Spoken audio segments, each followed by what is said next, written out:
We start by acknowledging the Whadjuk people, the traditional custodians of this land, and pay our respects to elders, both past and present. May I ask everyone present this evening to turn off electronic devices, particularly mobile phones, iPads and tablets for the duration of the meeting, as these devices often interfere with our audio recording equipment. This particular meeting, I'm happy to say, is being live streamed on the city's website for the first time. The audio is being live streamed.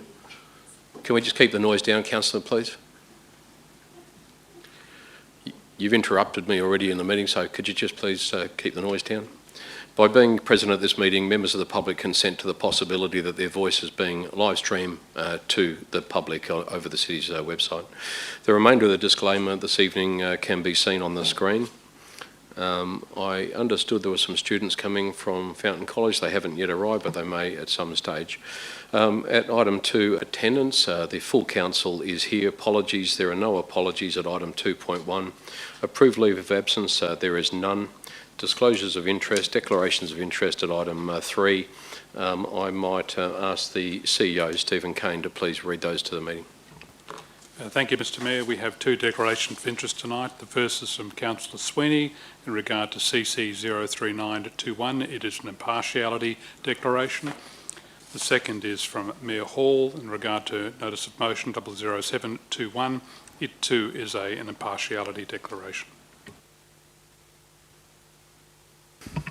Thank you, and just for the purpose of the meeting, we have had a number of students and teachers turn up from Fountain College. Welcome to you. Welcome to this meeting. Announcement by the presiding member at item 4, there is none. Reports of delegates without discussion. Do any elected members wish to present a delegates report this evening? No, thank you. We move on. Question time for the public at item 6.1, response to previous questions that were taken on notice. There are none. Public question time. 15 minutes is set aside, which may be extended if necessary for recording purposes. I'd ask anyone wishing to ask a question to please state your name and address and then proceed to ask your question. If an answer cannot be provided at tonight's meeting, the question will be taken on notice and an answer will be provided at the next ordinary council meeting. In accordance with policy AD02, members of the public who have registered their questions with the city's administration will be called upon in the order in which registrations were received. Written questions will precede verbal questions. The city has received questions for tonight's meeting from Mr. Steve Walker. Mr. Walker, are you present? Would you like to step up, just identify yourself to the meeting and start? In public question time, it's now 6:05 p.m. Thank you, Mr. Walker. Thank you, Mayor Patrick Hall. Steve Walker, 22 Farnham Street, Bentley. Question 1, why did City of Canning not contact me, submitter to 2020 local law review, via the mailing address or email address provided on my 19th of August 2020 effort? CEO, actually I've got Mr. Bride. Are you able to respond to Mr. Walker's question? Director yes. Bride. Thank you, Mr. Mayor. At the March 2021 council meeting, your 2020 submission, including that on the fencing local law, was considered by council. The city sent an email on the 27th of April 2021 to the 2020 submitters. The email included an email address designated for you within the city's records, and that email did not return to sender. Thank you, Mr. Walker. Your next question. The city is saying that an email was sent. Question 2, was it not foreseeable that I would have wanted to be notified by either of those 2 valid methods in regards to finalisation of the proposed new local laws in 2021, and that I would have provided public comment if I had known my comments weren't to be rolled over into further additional consultation? Mr. Bride, are you able to provide a response to that? And I wonder, just in the on the basis that Mr.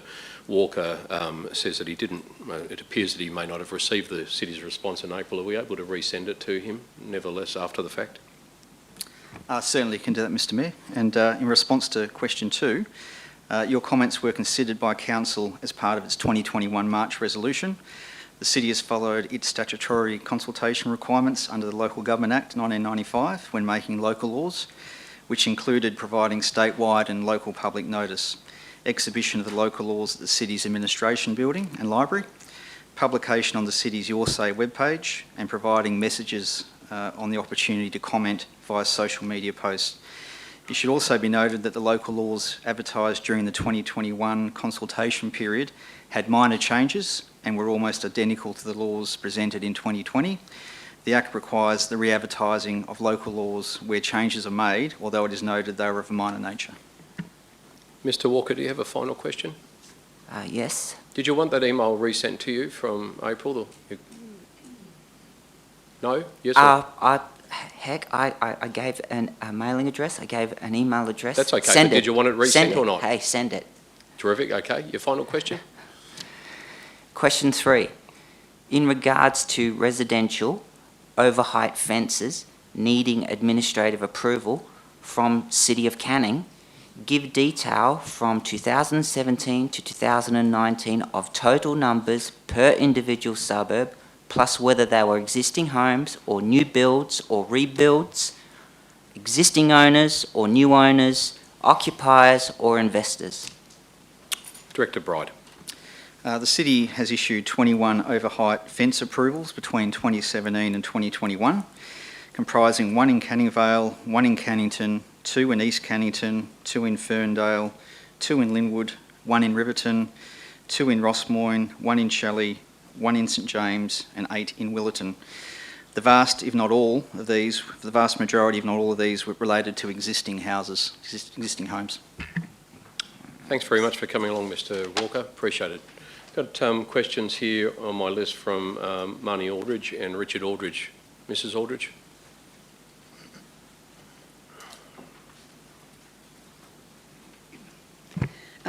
Excuse me. Good evening, Mr Mayor, Councillors, CEO Kane, directors and those in the public gallery.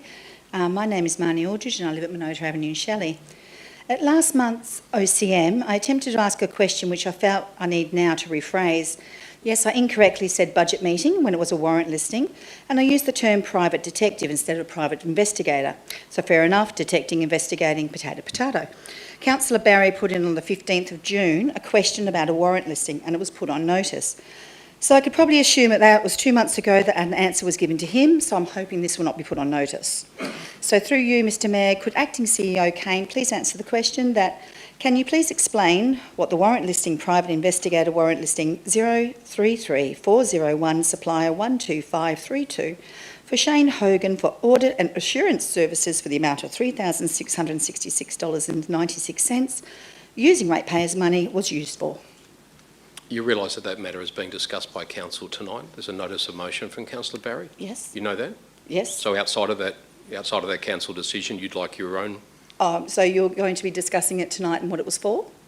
Have you not read the agenda for tonight? I've read part of the agenda. Have you read the but I'm notice of actually motion from asking Councillor what Barry? it's for. Have you read the notice of motion from Councillor Barry? I'm hoping that you'll be discussing what it was for, yes.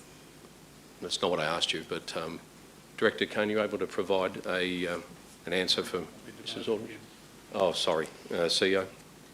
Thank you, Mr Mayor. I refer to the item tonight, which is Notice of Motion 00721, which provides advice that when the City initiates any form of investigation, the details of that remain confidential and not disclosed. So will that be Second question. So would this be confidential to councillors or just ratepayers? Thank you for your second question. CEO. Thank you, Mr Mayor. Confidentiality provisions which apply under Section 5123 of the Local Government Act apply to all and not just councillors, apply to staff and members of the public. And your final question, Okay. Mrs Aldridge. So can the CEO please reassure ratepayers that at no time that any of the City of Canning has used private investigators to investigate any of the elected members? CEO.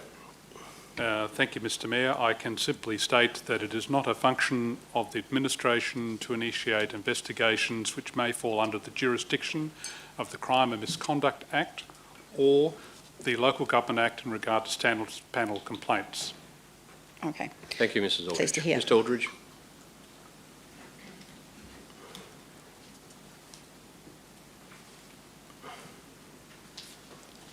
Richard Aldridge, 5 Minota Avenue in Shelley. Good afternoon, Council, Mr Mayor, Directors. Excuse my short preamble. It's come to my attention that an email sent by Director Gary Adams on the 22nd of December 2020 has recently been leaked.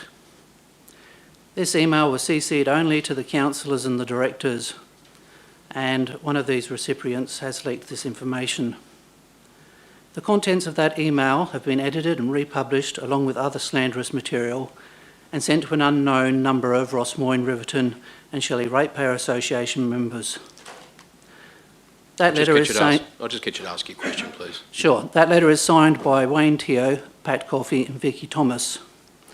My question is, will the CEO request an investigation by the CCC or the Department of Local Government under section 5.93 regarding this clear and blatant misuse of government information? As CEO, you able to take the question? Thank you, Mr Mayor. If a formal complaint is lodged with the City in accordance with the details contained on our website, it will always be dealt with, either sent through to the appropriate party for investigation if it's relevant, or at least looked at from the City's perspective. Your second question, Mr Aldridge? I'm seeking Director Kane's advice or the Governor's advice because I don't know which member of council leaked the information. You're alleging that a member of council, you want Well, to be very careful about making an allegation of that nature in an open forum. It is either a member of council or a member of the directors, because that was the only two people that this email was CC'd to, and I'm happy to bring in the details tomorrow.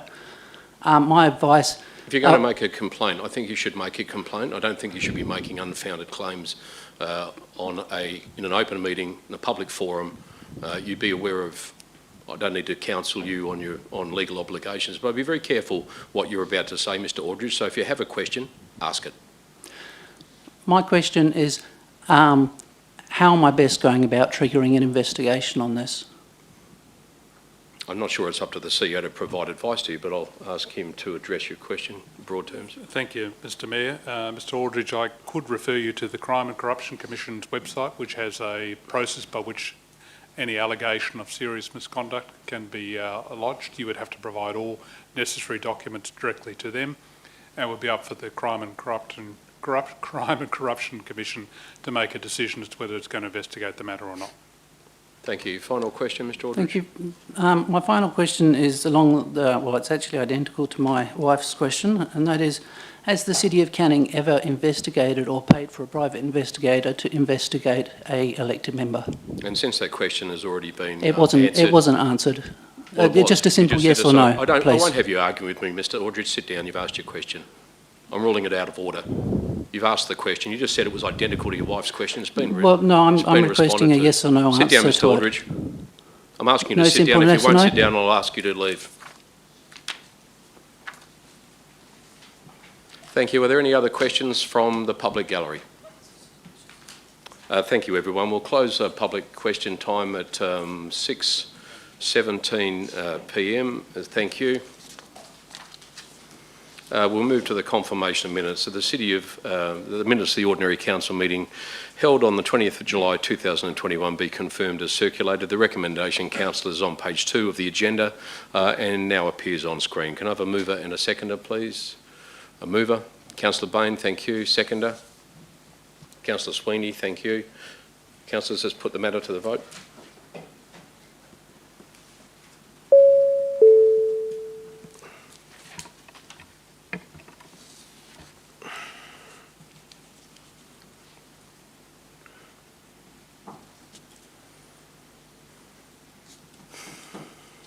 Councillor Holland, I don't have your vote.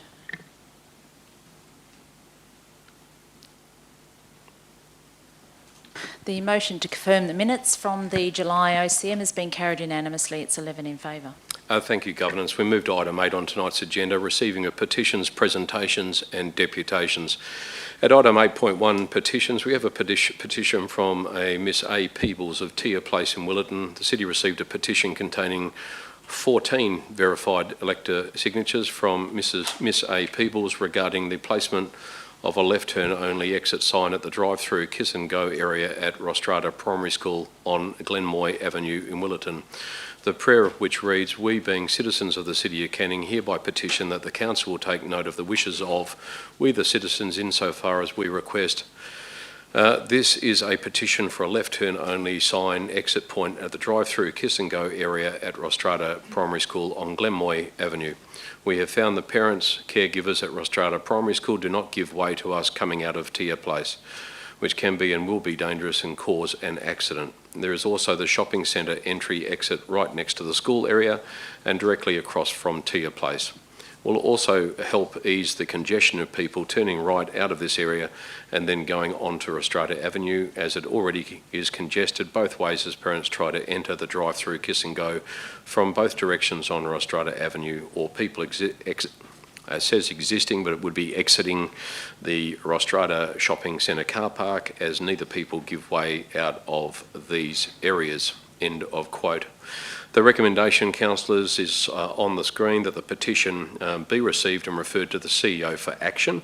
The recommendation is on page 3 of the agenda and is on the screen right now. Can I have a mover, please, for that petition? Thank you, Councillor Holland, and also Councillor Ponaturai has seconded that. We put the matter to the vote.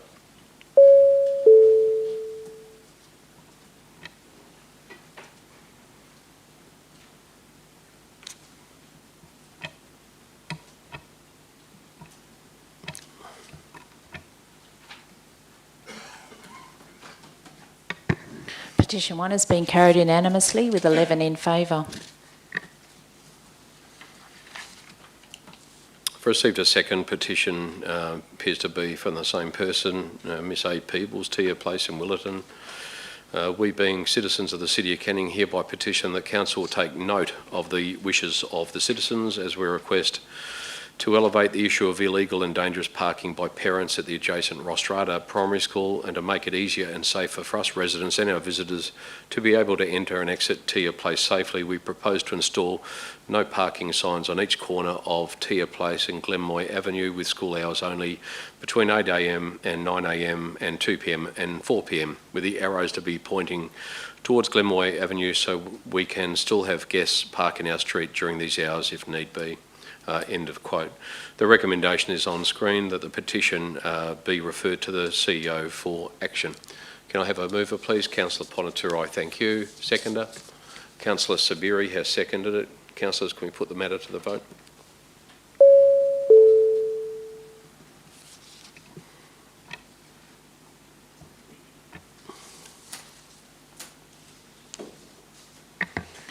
Petition 2 has been carried unanimously, 11 in favour. Thank you. We have a number of deputations this evening, councillors, at item 8.3. The first deputation is from a Miss Bootner regarding EN 014 of 21. Miss Bootner, can I ask you to please come forward and make your deputation? Thank you. I apologise if I've butchered your surname. I didn't intend to. You have up to 10 minutes to make your deputation. Please just introduce yourself to the council and speak into the microphone, which will be out on in just a jiffy. There it is. No worries. Can you Thank hear me you. like this already, or do I have to press the button? No, it's on okay. right Okay. now. Thank you so much for having me tonight. My name is Frederica Büttner. I'm from Strata Green. In case you don't know Strata Green, it's a local supplier in Canning Vale to the landscaping, horticulture and environmental industries.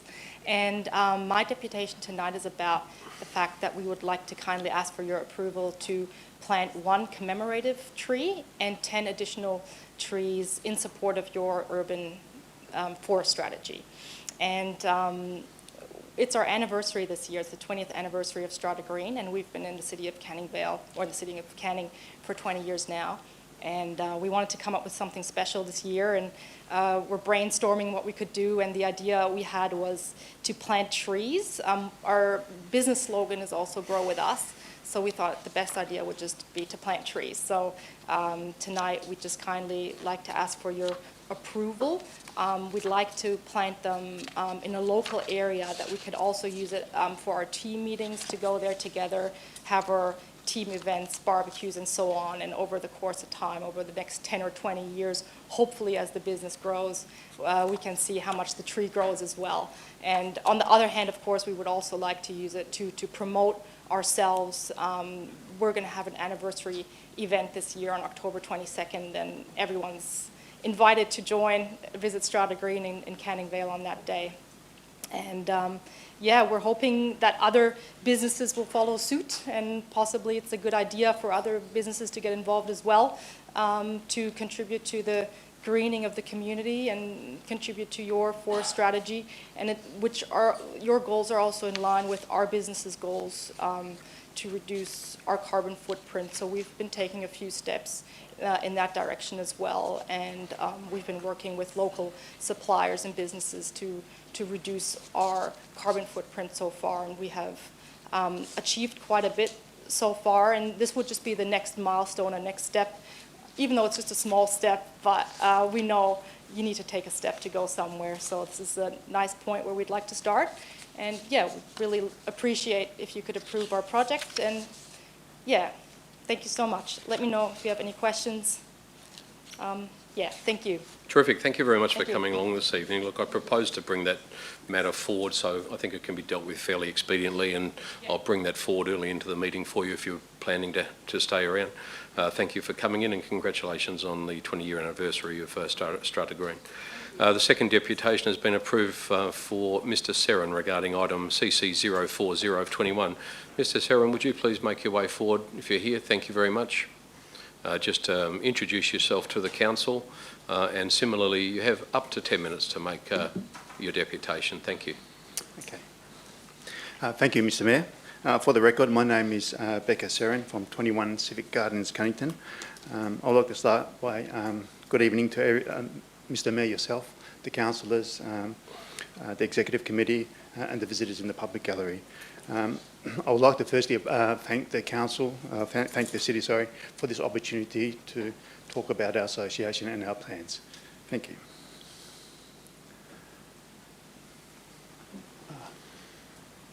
Can we have it in a presentation mode? The actual display.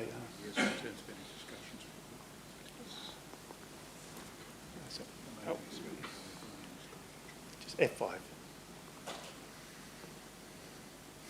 Yep. Okay. So I've just got a couple of slides here. Again, we're an association which has been around for over 40 years, but unfortunately not well known, yeah, and due to primarily to our purpose. So as part of this discussion, I just want to talk about who we are, what we do, just talk about the existing Hartfield Reserve, as well as our proposal for the park. Yeah. Okay, who we are. So the Turkish Islamic Association was originally established in 1979, over 40 years ago, by most of our parents at that period. The mosque was actually built in 1984, and as such, basically the committees, so the committee is actually made up of men and females, which basically were born and bred in Canning. So the committee that we currently have actually lived most of their life in Canning. Again, they're very keen to see the actual, hopefully the Canning community thrive, as well as provide benefits or provide sort of services to the Canning region. So I can't seem to see the, sorry about that. So again, we're one of the largest ethnic organisation in Canning. We're located basically in the corner of Washville Road and Treasure Road, and in terms of our large ethnic group, we have a very diverse community. We have communities from almost all parts of the world coming to our mosque for religious purpose as well as social reasons. In terms of members, we have over 300 members, and in terms of the visitors that we get, we get over close to about 100 visitors a day, almost, even more, so using our facilities. Okay. Again, as mentioned, we cater for a diverse group of people in terms of Central Asia, Middle Eastern, on the Indian subcontinent, as well as other ethnic groups. So although the association is run by mainly Turkish people, the actual the facilities, the actual service we provide actually addresses a whole lot of communities. In terms of our subcommittees, we're predominantly made up of the ladies community, the youth community and the funeral community. So in terms of our ladies committee, again, we've taken a lot of interest, a lot of focus, a lot of energy to build up the ladies community in the recent 4 years, and hopefully that's growing quite substantially. Okay. So in terms of how we benefit Canning, so from the census 2016, about 12% of the residents in Kennington are Muslims. As part of that, we see the main growth in that area. Again, one part of it is the mosque itself. It has drawn in a lot of public. It has drawn a lot of families around other neighbourhoods into the Canning city. So again, with that comes the benefits of actually helping the local businesses, helping in terms of providing more ethnic type of businesses within the Canning, which is contributing to the ethnic sort of diversity of Canning itself. In addition, locally, again, in terms of the local supermarkets, whether it's Bentley Plaza or Queen's Park Village, the 7-Eleven, IGA, we definitely provide a lot of, in terms of hopefully visitors to those sort of local businesses within our community. Yeah. So the service that we primarily deliver are religious and social services. Again, these include providing the facilities for prayers as well as meditation and spiritual sort of reflections. And yeah, so in terms of cultural, we do provide both Arabic, Turkish, cultural education classes, Sunday classes for students and so forth. We do have an interfaith agenda as well in terms of communicating with other groups, other religious organisations, as well as secular organisations.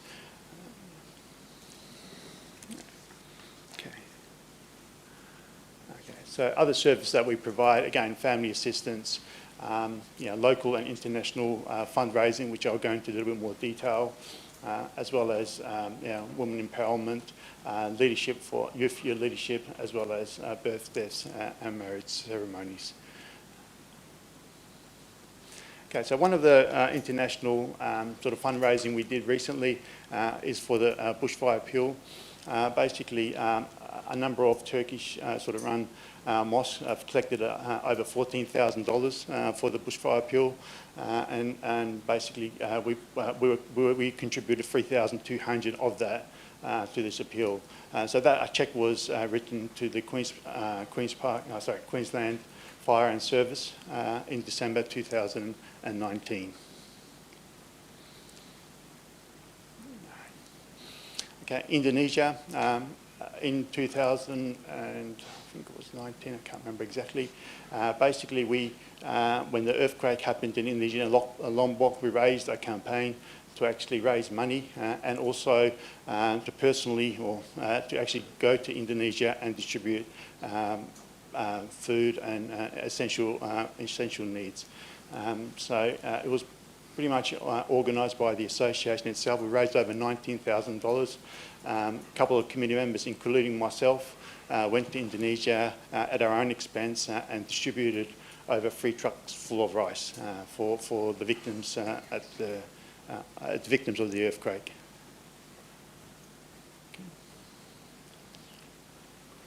Okay, more recently, we've raised money for the bushfires in Turkey, as well as the explosions in Lebanon. So over $5,000 of fundraising there as well. Okay. More recently, during the COVID pandemic, we distributed over $2,000 of Woolworth grocery cards. Again, and they weren't particularly Muslims or people in our community. They were pretty much strangers as well. Being a religious organisation, we do get a lot of non-Muslim visitors as well, in terms of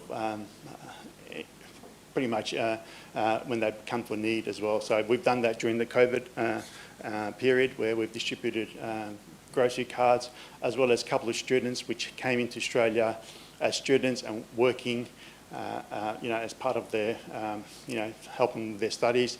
Unfortunately, with the COVID has actually basically made that not viable in terms of their work being sort of laid off and all that, and we provided rent assistance to those students.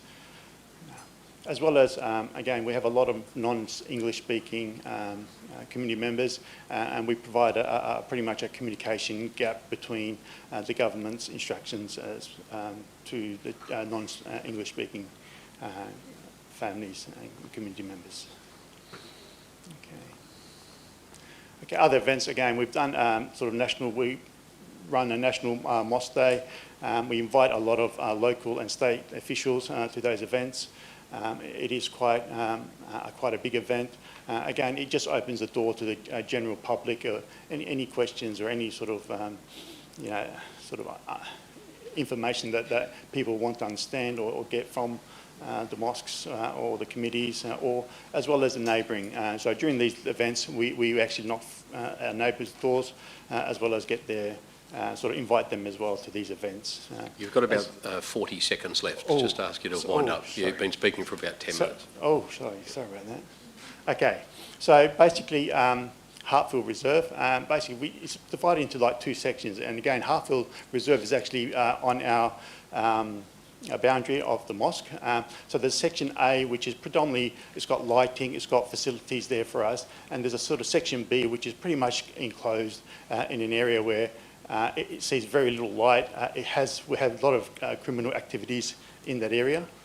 Okay, some of these criminal activities, these are actual footages in 2021. We had someone doing hooning in that area, as well as our car park. Unfortunately, one of our community members got injured in this incident, where he tried to actually confront the culprit, and it ended up in hospital. Also, again, in terms of with finding a lot of needles, unused materials, as well as other items being dumped in this area. Again, more recently in 2020, the fire brigade was called in for an arsenic attack in that area as well. I'm going to have to ask you to wind up. I'm sorry. Sorry. You've gone well over time.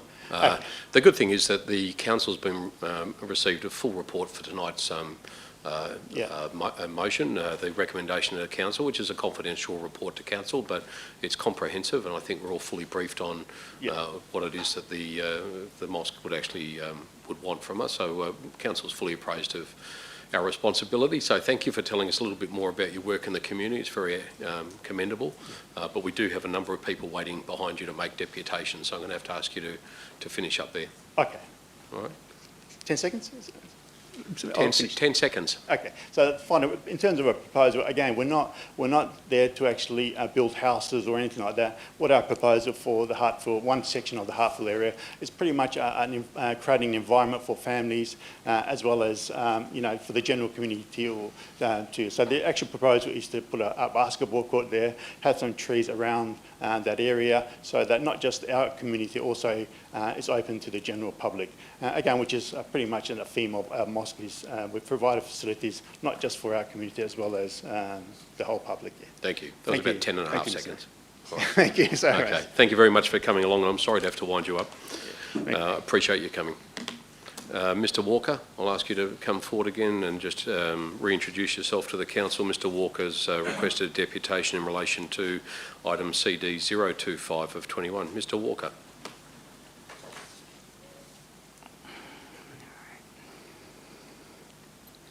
Thank you. Steve Walker, 22 Farnham Street, Bentley. Deputation on item CD 02521, City of Canning Fencing Local Law. Reminder, March 2021, no real discussion at the agenda briefing or OCM. Ordinary council meeting dominated by one agenda item, Shelley Beach Master Plan. That is what most council members were focusing on and what the public's attention was being drawn to by council. Plus, I did stay that night till past the local law item till at least 10:54 p.m, in contrast to the main crowd. Yes, I was the only public submitted to the draft local law fencing 2020, aside from the Department of Local Government. I can stress again, there was no contact to alert the public submitter of the agenda listing in late 2020, March 2021, April, August 2021. It was foreseeable that I would have wanted to be notified by either mail or email listed in the submitter effort in regards to finalisation of the local laws in 2021. I would have provided public comment if I'd known my comments weren't going to be rolled over into further additional consultation, let alone my 16th of March 2021 Ordinary Council meeting question 1 effectively stated that. It was foreseeable, thus expressing my concerns. Then, as for tonight, the Director has said a lot of the decision-making weight rested with Council in March 2021. Now, the email and mailing addresses were standard options for at least the past 8 years in regards to City of Canning requests for public submissions. I'd say it was reasonable for a public submitter to the Local Draft Laws 2020 process to have expected their efforts/comments will be rolled over into any other further consultation on the specific matter.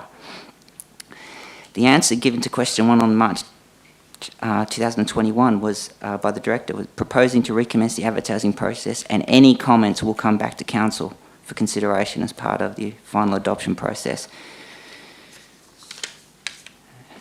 Now, I have seen this month the Local Laws discussion paper booklet at Cannington Library. It is nicely worded, though results need improvement, alteration. The proposed new fencing Local Law 2020. Schedule 2A, disagree. The maximum for residential should not be increased to 2.2 metres. It should stay at 1.8 metres, especially in those parts of suburbia that have essentially remained unchanged, single detached houses on low density residential piece of land. I would assume it's R30 and below. I also think it should apply to R40 zoned. If you want to change it for industrial lots or commercial lots, then fine, yet leave residential suburbia alone. Now, City of Canning website publicly last year was trying to say 2.2 metres high, something about red tape. Well, 2.2 metres high is not user friendly. It's quite adversarial, exclusionary, tribal, rude, imposing. Residential fences should not go beyond 1.8 metres. All the new Canning Vale residential estates in the 1990s, they all had 1.8 metre fences. Yet now there was nothing wrong with that, now you want to change everything. Stop pretending that all over City of Canning is intense infill and that fence limits must increase.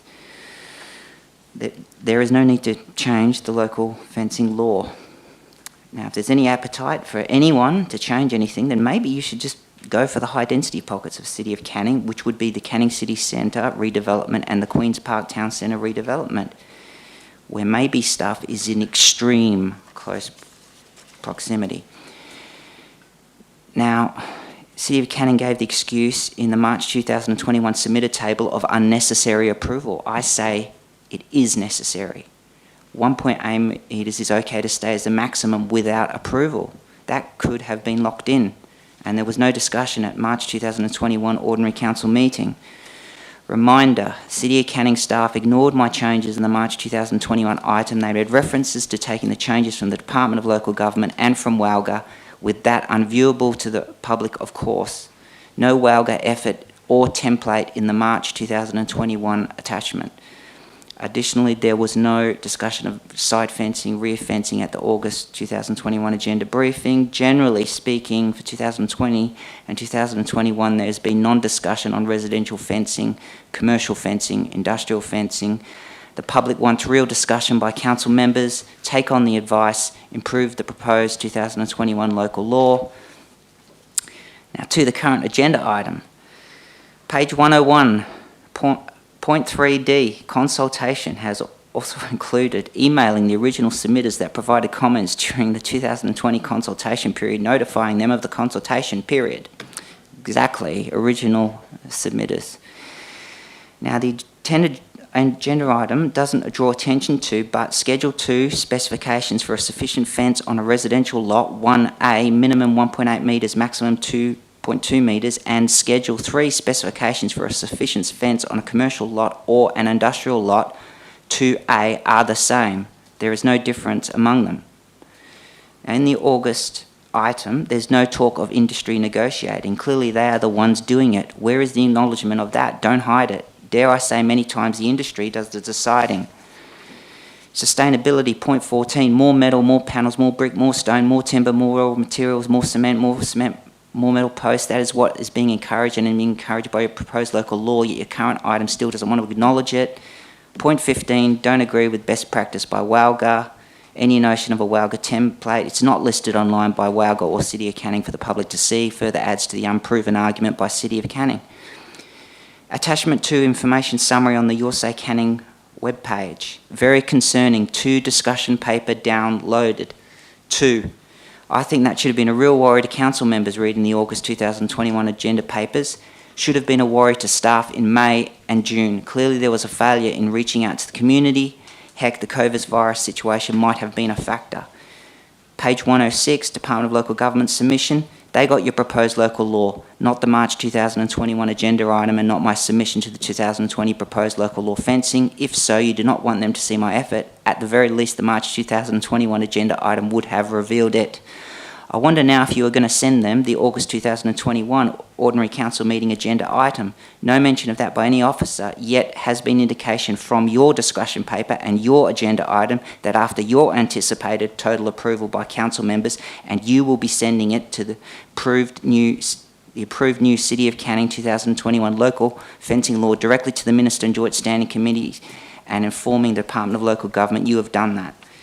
And they also said on page 107, it should not be taken as approval of consent.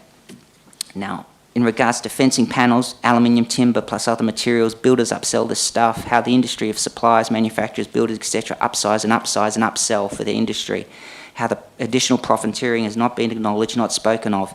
It's adding to costs, adding to unsustainability, increasing products, raw materials, how they've dumped huge amounts of landfill the past few decades, never held to account, costs borne by the public, state government, the environment, animals, trees, plants, etc. Construction and demolition waste is Western Australia's and Perth's biggest waste category. In terms of aluminium or metal sheeting, high volume carbon emissions, very energy intensive to produce. Fencing companies exploit, like the McLarge Feast, they upsell pressure, exactly the same as the fast food industry. City of Canning staff gave into this upsizing lobby industry group. The industry group has tradespeople and they're all happy to rip out stuff, put new stuff in again, all around in a continuous circle of construction and demolition rubble. To the council members tonight, if you care for the environment, vote no to the existing local law. If you don't care for the environment, vote yes to the existing 2021 standards listed on pages 99, Schedule 2 1A and Schedule 3 2A on page 100 of Attachment 1. Now my third question from public question time tonight should have been asked by the council members, or staff should have placed in the item and discussion paper. How many approvals? Now we know for those 3 years, 2017, 2019 was 21. Now that's barely anything. Now there's a lot of variables in that, whether it's owner-occupiers, whether they're investors, whether they live, whether they reside interstate, whether they reside overseas. And I'll say the City of Canning knows all this information, they have it all, but they never want 1 minute, Mr. never want to share it. Overall, it's un-Australian. Somebody had to say it, it really is. Now, I thought the City of Canning had a policy of friendliness and inclusion, not exclusion, as this new local law indicates. There is no big burden of approvals. There's a lot of other variables. 1.8 metres is good for everyone, for solar, for wind, for a whole range of things. Plus, we cannot ignore the trend of much of society to stay in rooms, stare at devices and focus on large TV computer screens. They are not looking out and they are not looking out the window. Their attention is insular, the residential internal lives. Overall, if the current August 2021 new fencing local law item is voted through, it can be appear that the council members comply with what staff say, yet there's been no detail. A lack of detail, dare I say approvals are mostly done from the staff desks. In conclusion, lack of detail, no discussion, additional environmental impacts from additional material resources, the industry upsellers and exploiters, un-Australian, unfriendly and more, need to change Schedule 2 and Schedule 3 to differ, keep the need for approval. Thanks, over 1.8 metres. Thank you. Appreciate it. We got to the finish line. Well done. Thank you. Deputation has been approved from Mr. Aldridge regarding elected members and elections. Mr. Aldridge, please come forward to make your deputation. You have up to 10 minutes.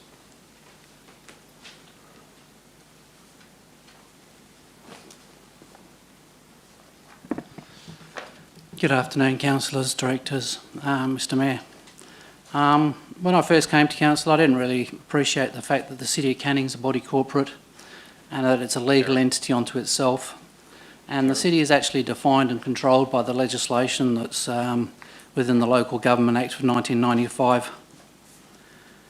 Now, Section 2.81D of the Local Government Act defines the role of Mayor. It states the Mayor speaks on behalf of the local government.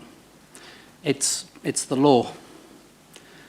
When the Mayor speaks in the role of Mayor, he is speaking on behalf of the local government. He is in fact speaking on behalf of the elected members who make up this council, the governing body of the local government, as per section 2.61. If the Mayor uses his title to endorse a candidate in an upcoming election, the use of that title would inherently indicate that he was speaking in his role of Mayor. In other words, he would be endorsing that candidate on behalf of this council and on behalf of the local government. The use of the title Mayor when making that statement is absolutely indicative that the statement is being made from all of you, not just from the one person as an individual. Can I just hold you up there for a moment, Mr Aldridge? Certainly. Governors, can I get you to stop the clock? Because I don't mind you speaking on this subject. I've got no issue with it at all, but I can't have you sitting there saying things that are patently untrue. So there was a finding made by the local, it was in relation to a local government standards panel complaint, but it was actually a finding made by the Electoral Commissioner in relation to elections. And in all standards, in all levels of government, all the way through, the process is that any elected member can endorse anybody. That is your God-given and democratic right as a citizen of Australia. So what you're saying is, whilst you might be having your own interpretation of the Act, there's been a finding made by the Electoral Commissioner herself, and that finding is in writing, and you can search it. And it's patently contrary to what you're spruiking there. So I just think you need to be really mindful that just because you say something doesn't mean it's true. Yes, I can send it to you if you like. and vice versa. As I said, the Mayor, it definitely does say it in the Local Government Act. You're more than welcome to look it up. Section 2.81D of the Local Government Act does say the Mayor speaks on behalf of the local government. I'm sorry, it's in there, it's part of the Local Government Act. Now, for me personally, if this council had a meeting and it collectively agreed as the governing body of the local government to endorse or promote a candidate, then I of course would have no issue with the Mayor endorsing and promoting that candidate because he is speaking on behalf of the council. I of course would also not have a problem of any individual, even if he occasionally held the position of Mayor, from supporting whoever he likes, as that is also his democratic right, so long as that individual did not do so in his role of Mayor, because the role of Mayor is clearly defined by the Local Government Act as being someone who speaks on behalf of local government. Personally, I believe that a Mayor using his title to express his personal opinions is confusing for the electorate because they do not know if he's speaking from his personal point of view or from that of the entire council. In fact, the use of your titles as councillors in general is also full of inherent problems.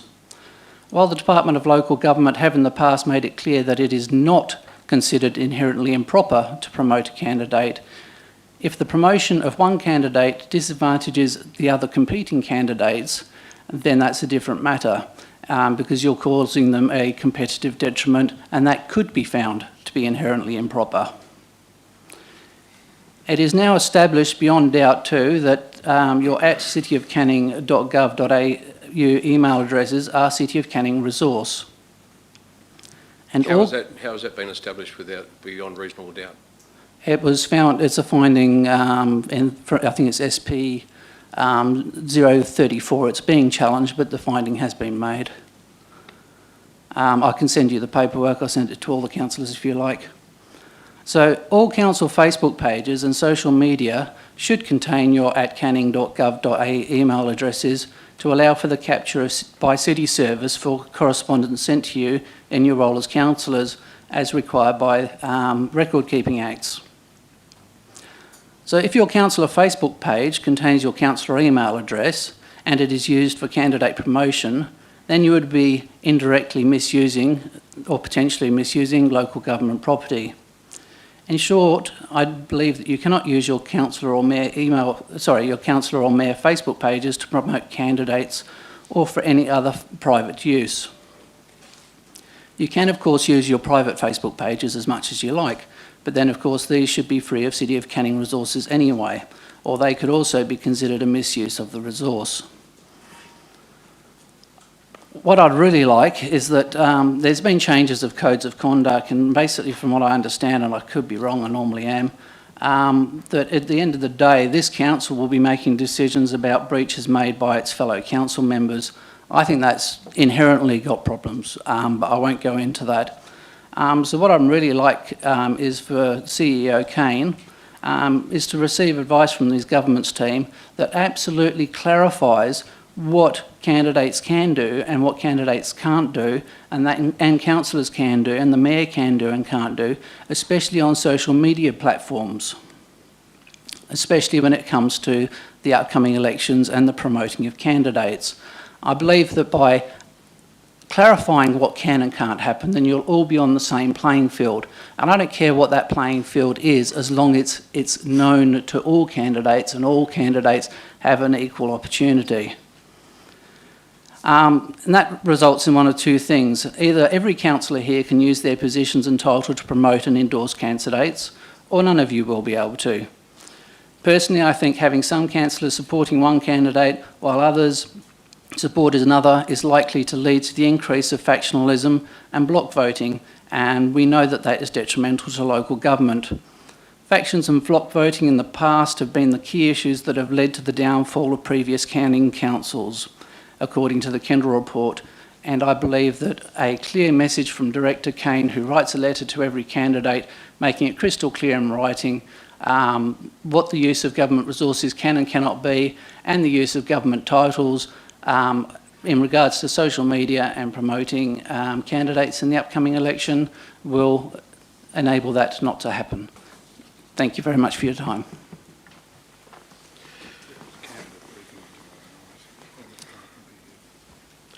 Thank you. We move to item 9, applications for leave of absence. There are none. Item 10, questions by members on which notice has been given without discussion.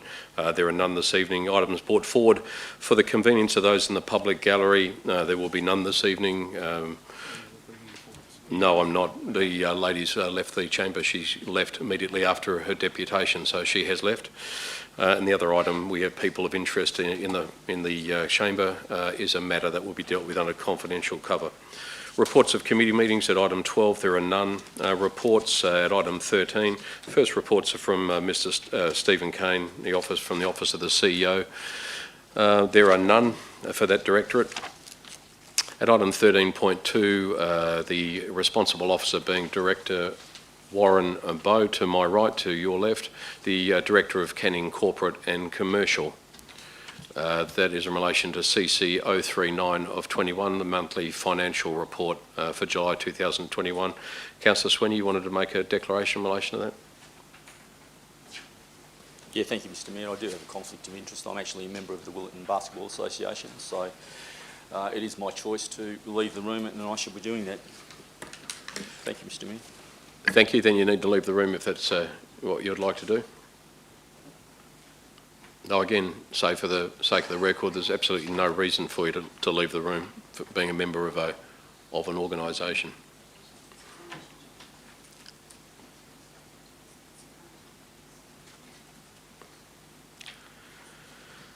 Councillors, the recommendation is on page 6 of the agenda and is on screen right now. It requires an absolute majority. Can I have a mover for that item, please? So that'll be Deputy Mayor. And a seconder, please. Councillor Ponaturai. Thank you, Councillor Ponaturai. Deputy Mayor. I have nothing further to add, Mr. Mayor. Thank you. Councillor Ponaturai. Thank you, Mr. Mayor. I have nothing to add at the moment. Thank you. Thank you. Would anyone like to add anything before we put the matter to the vote? Councillor Barry. Thank you, Mr. Mayor.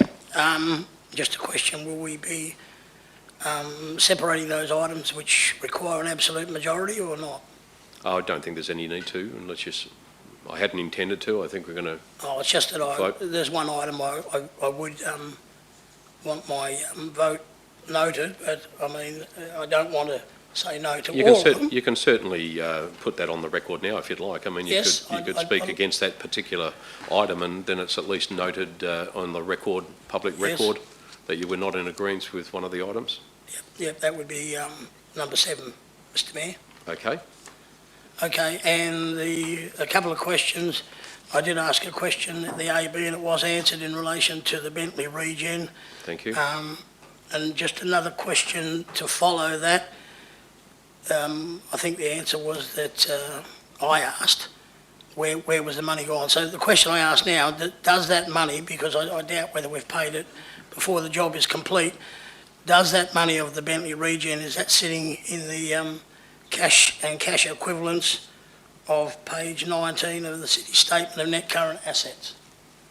Director Bowe, are you able to answer that question? Thank you, Mr Mayor. I'm able to answer that question. I understand that the funding within the Bentley Regen Reserve is held at Cash at Bank, but I'm happy to provide a written response to Councillor Barry. Okay, thank you. Thank you.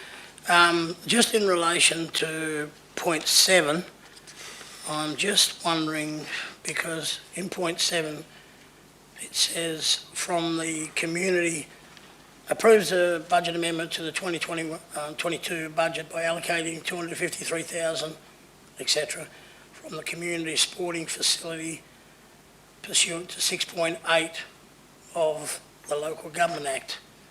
Now, I'm just wondering how that works, because 6.8, it's talking about on page 11 that the expenditure comes from the municipal fund, which is not included in the annual budget. So the question I'm asking, I believe there's only $120,000 in the current community fund. So how will that work? Will Director Bowe. Thank you, Mr Mayor. There is a budgeted amount of, I think it's 300,000 to be transferred to that reserve over the course of the year. So that is how the funding will be accommodated within the Community Sport and Facilities Reserve. Thank you, Councillor. So does that mean we're just going to pay that 253 out of the municipal fund? Director Bowe. No, that's not what I understand. I understand that the money will come from the reserve, Mr Mayor. Well, we've only got 120,000 in there.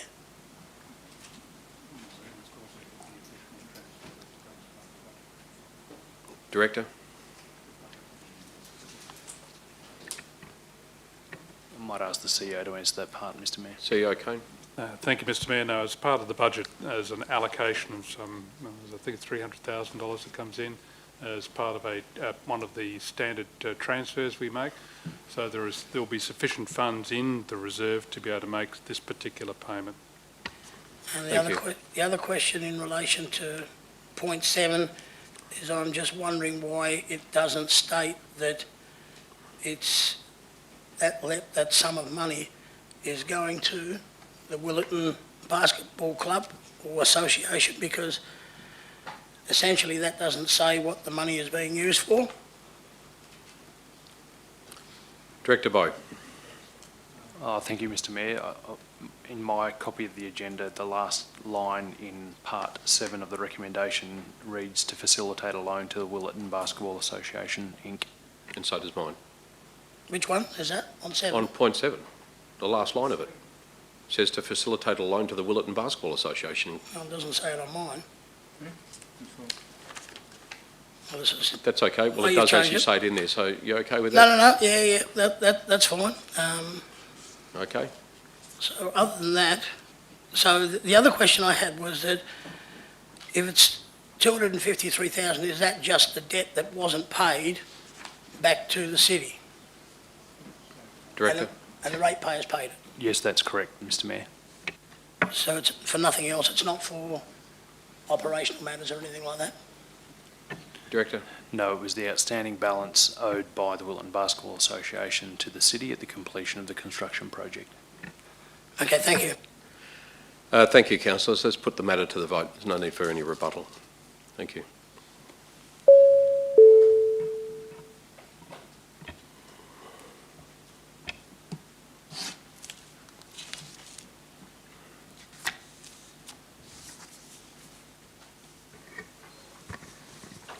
Motion CC-039-21 has been carried by absolute majority with 10 in favour, noting that Councillor Sweeney was absent for the vote. And also count for mine 7, that I voted against 7? Yes, we voted. You asked if that was going to, Yeah, we're going to no, it's vote just en that- bloc. that didn't We come- voted in one place. You voted in favour of it So is all, that- didn't you? But you registered your disapproval with item 7, so we So didn't that vote separately on that. That will show? Sorry? That will show? No, it won't show. It voted that we've actually passed that motion. You asked the question. I think I was Well, quite that's why explicit. I asked if you're going to split them up. And I said, no, I hadn't intended to. But I said you have an opportunity. If all you want to do is register your disagreements in item 7, you can speak to that now, which you did. And at least on the public record, it will show that you were not in agreement with item 7. Well, it should That's show what that we I voted. It should be noted that I spoke against It is known. that You vote. said that. I think it No, was I clear know, on that's the why, record. well, that's why I'm up standing up asking the question again now. Yep, terrific. Okay. Mr Mayor. Councillor Holland? Sorry, Mr Mayor. I don't know whether we can or not now, but looking back on that motion that we just passed now, I think it nowhere is it ever going to be indicated that Councillor Barry wanted to vote against number 7. Absolutely it will. It's on the No, it public won't. record. It's on the recording of tonight's. On the recording, but it won't be in the minutes. It's too late now. The matter's been, I made a ruling, the matter's been resolved, and we've actually voted. The matter is now completed. So if the matter was still open, we could probably look at it if he was not clear. Councillor Barry, governance is saying they can make a note in the minutes. You happy with that? Yeah, we'll make a note in the minutes. Thank you, governance, for the suggestion. It's a terrific idea. Item 3.3, the responsible officer is Mr Graham Bride, Director of Canning Development. It's CD 022 of 21. The report title is Initiation of Scheme Amendment number 4 to Planning, Local Planning Scheme number 42, Lot 579, in brackets number 1096, Albany Highway in St James. The officer's recommendation is on screen and it also appears on page 59 of tonight's agenda. Can I have a mover for that item? Councillor Barry, thank you. And a seconder? Seconder, please. Councillor Porter, thank you, Councillor Porter. Councillor Barry? Yes, Mr Mayor, no, I speak in favour of that. This is an area that, the highway that's sat dilapidated for a long, long time. I'm not quite sure whether the development on Tennant Street is going to go ahead, but this is a shot in the arm for that major entrance into the city from Perth. So I speak in favour. Thank you. Thank you. Councillor Porter, have you anything to add? Through you, Mr Mayor, I just speak in support of this item. Thank you. Thank you. Does anyone wish to speak against the matter before we put it to the vote? Councillors, we'll put this matter to the vote. Thank you.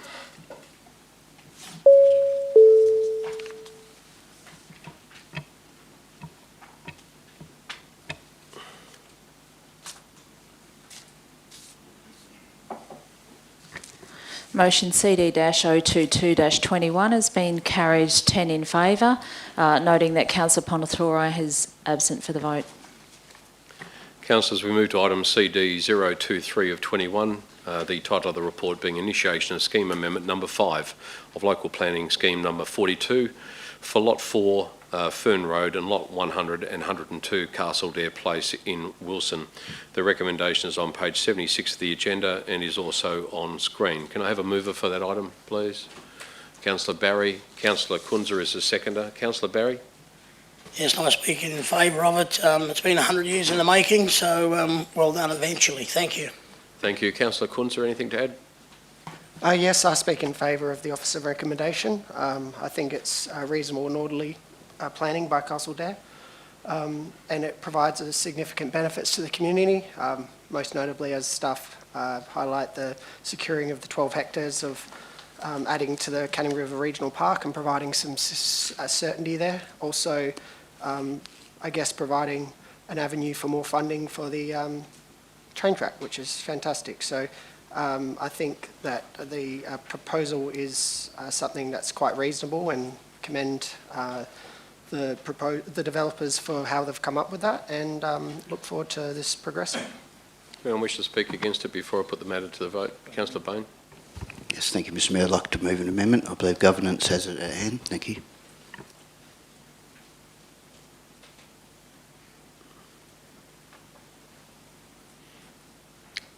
Councillor Bain, can I just ask you first of all to read through the amendment as it appears on the screen and just confirm that that is exactly what you wanted? That's correct, thank you, Mr Mayor. So that'll be a new Part 7. I understand you've been working with governance and the city on it, and they're in agreement with it. Do we have a seconder, please, for the amendment? Councillor Sabiri, thank you for that. Councillor Bain, I'll invite you to speak to your amendment. Thank you, Mr Mayor. I respectfully ask my fellow elected members for their support for this amendment to make clear Council's preference that the trees along Fern Road and the Yarrie and Chewett trees adjacent to Castledale Place be afforded the protection their significance warrants. The preservation of these magnificent mature trees located within or in close proximity to the land subject to the scheme amendment and future residential development is one of the biggest concerns amongst Wilson residents and local environmental groups. The eye-catching height, extensive canopy and age of these trees make them both iconic and natural landmarks in Wilson. They are much loved by the community, who are very passionate about their preservation. The city also appreciates their importance, recommending the applicant retain all of the trees along Fern Road.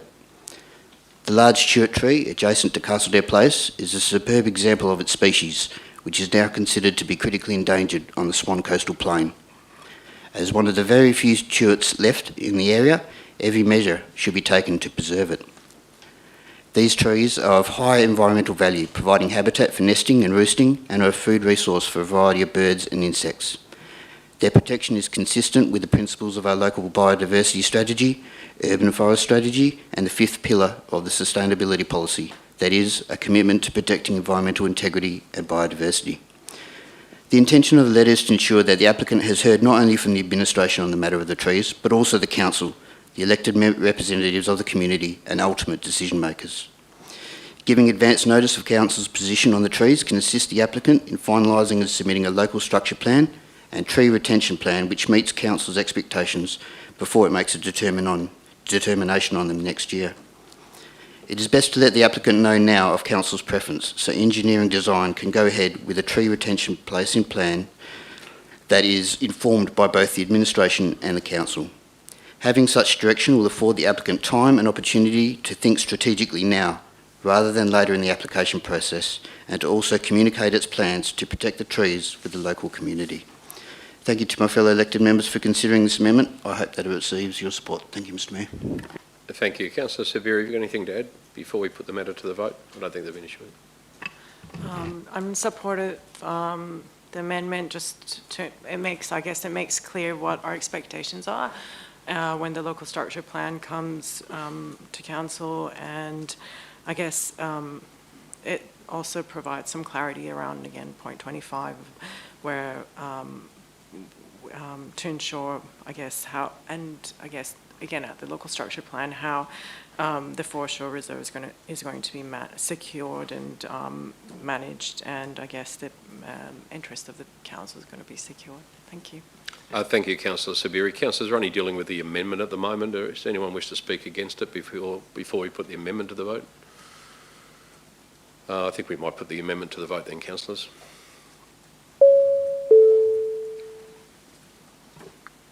This is just for the amendment.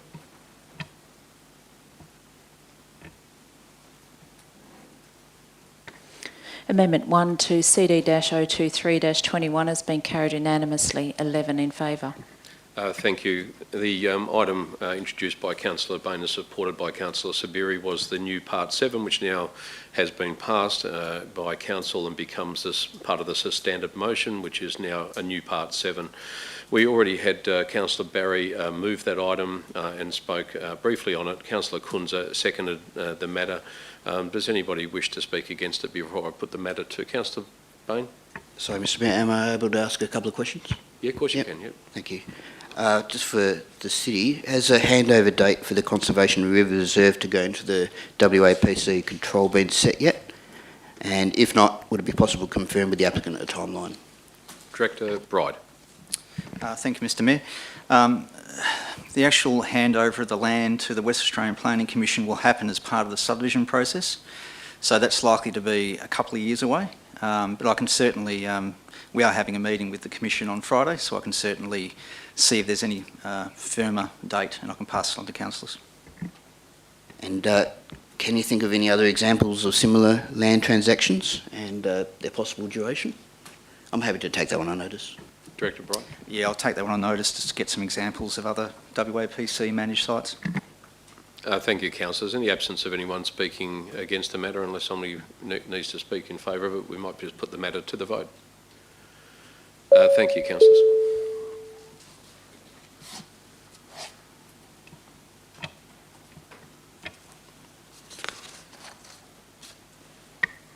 Substantive motion is amended for CD-023-21 has been carried unanimously. That's 11 in favour. Thank you, councillors. CD 02421 is the next item, the title of which is City of Canning Cat Local Laws of 2021. This item requires an absolute majority. May I have a mover for that item, please? Councillor Kunza. Councillor Holland is the seconder. Councillor Kunza. Yes, Mr Mayor. Look, I speak in favour of the officer recommendation. I think everything that proposed in the cat local law is sound. I would like to make the comment, though, that I find it a bit funny that the proposed local law is about the controlling of cats, yet the Cat Act doesn't actually allow or recognise the physical controlling of cats in the same way that the Dog Act does.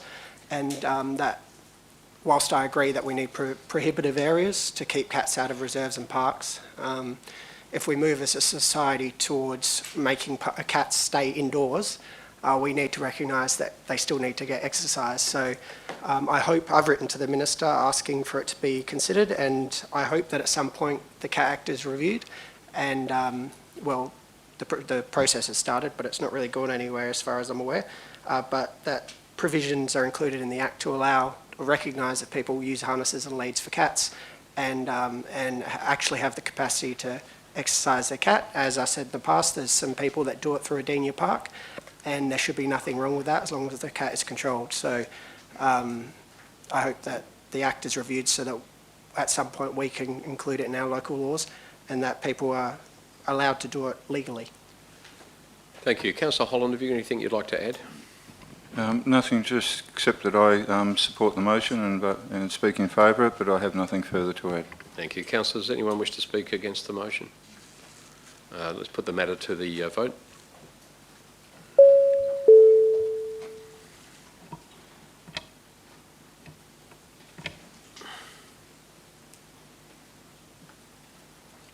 Motion CD-024-21 has been carried by absolute majority, 11 in favour. Thank you, Governors. We move to CD 025 of 21, the City of Canning Fencing Local Law of 2021. The officer's recommendation is on page 100 of tonight's agenda and is also on the screen. Can I have a mover for that item, please? A mover? Councillor Barry, thank you. A seconder from the floor? Councillor Kunza. Councillor Barry, anything to add? Nothing further to add. Thanks, Mr Mayor. Thank you. Councillor Kunza. Nothing to add, Mr Mayor. Thank you. Unless there's anybody wishing to speak against the matter, let's put it to the vote.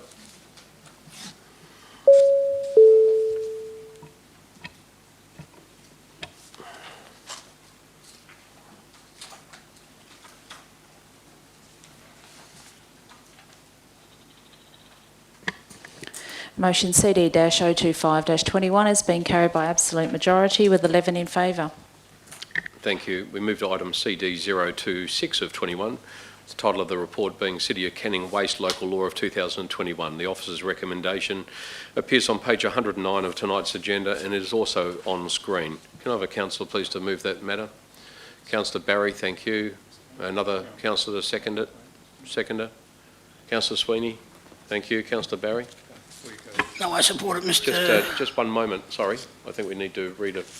Read the purpose and the effect of the local law in order to give it effect. Oh, okay.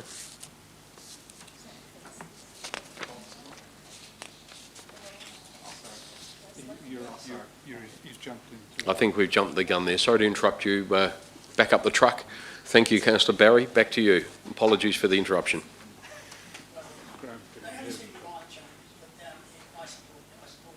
Just your microphone. Support the officer's recommendation with the minor changes there within. Thank you. Thank you. Councillor Sweeney? Nothing further to add, Mr Mayor. Thank you. In the absence of any elected member wishing to speak against the matter, we might just put that one to the vote.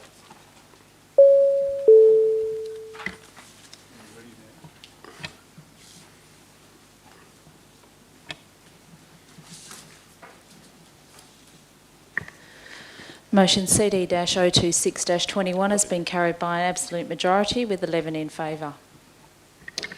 Thank you, councillors. We move to CD 027 of 21, Proposed Dog Amendment Local Law of 2021. The recommendation is on page 120 of the agenda and is also on the screen now. There's a preamble that I must read, and I will do so now for the purpose of the record. The purpose of the Proposed Dog Amendment Local Law of 2021 is to make amendments to the Dog Local Law 2021.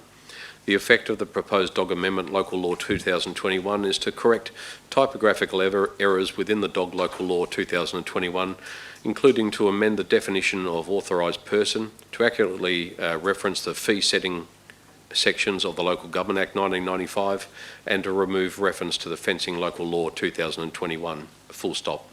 Can I have a mover for that item, please? Councillor Holland, I saw your finger raised.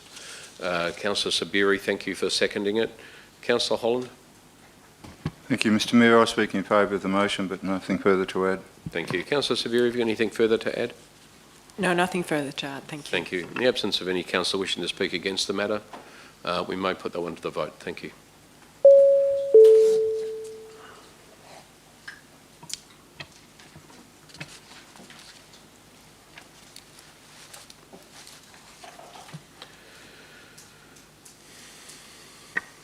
Motion CD-027-21 has been carried unanimously, 11 in favour. Thank you. We now move to item 13.4 on tonight's agenda, the responsible officer being Mr Ashley McKinnon on my left, the Acting Director of Canning Environment. The matter is EN 014 of 21, the title of the report being Request for Commemorative Tree, Plaque and Plinth, Policy CM 188 refers, 4 Strata Green. The officer's recommendation is on page 126 of the agenda and is currently on screen. Can I have a mover for that item? Councillor Kunza, thank you. A seconder? Councillor Sweeney. Councillor Kunza. I'd just like to congratulate Strata Green on 20 years of operation in the City of Canning, and also for this initiative. It's actually quite interesting to look at policy CM188, and it's not that old, and I don't think actual local businesses was part of it. It was community groups and so forth, but to actually see a local business utilise the opportunity to use to help our urban forest strategy and commemorate a significant achievement for them is great news, so well done. Thank you. Councillor Sweeney. Yes, thank you, Mr Mayor. Yeah, this is a terrific initiative, well supported by the deputation provided to Council this evening from a local business, Strata Green, that has obviously had a long time affiliation with the City of Canning and a strong sense of belonging to Canning Vale, which is very important. So I would also strongly support this, and I'd ask my fellow councillors to do the same. Thank you, Mr Mayor. Thank you. Anyone else wish to add anything before we put the matter to the vote? Thank you, councillors. Let's put the matter to the vote.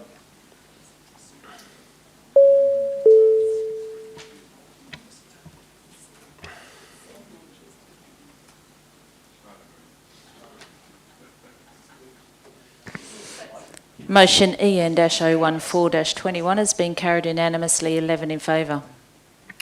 Thank you, Governance. We move to EN 015 of 21, the title of the report being Parking Control, Rhonda Avenue, Willerton, Tribute Street West in Shelley, Tudor Avenue South, Riverton, and Tomlinson Road in Welshpool.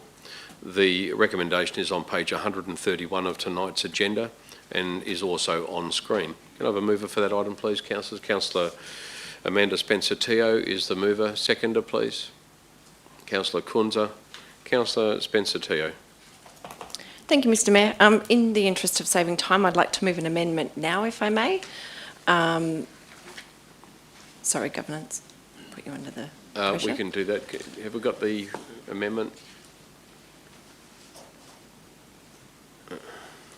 Councillor Spencer-Teo, can you just have a look at that and make sure that that is exactly word for word what you hoped it might look like? Yep, that's the one. I'll just read it for the sake of the meeting, for the recording.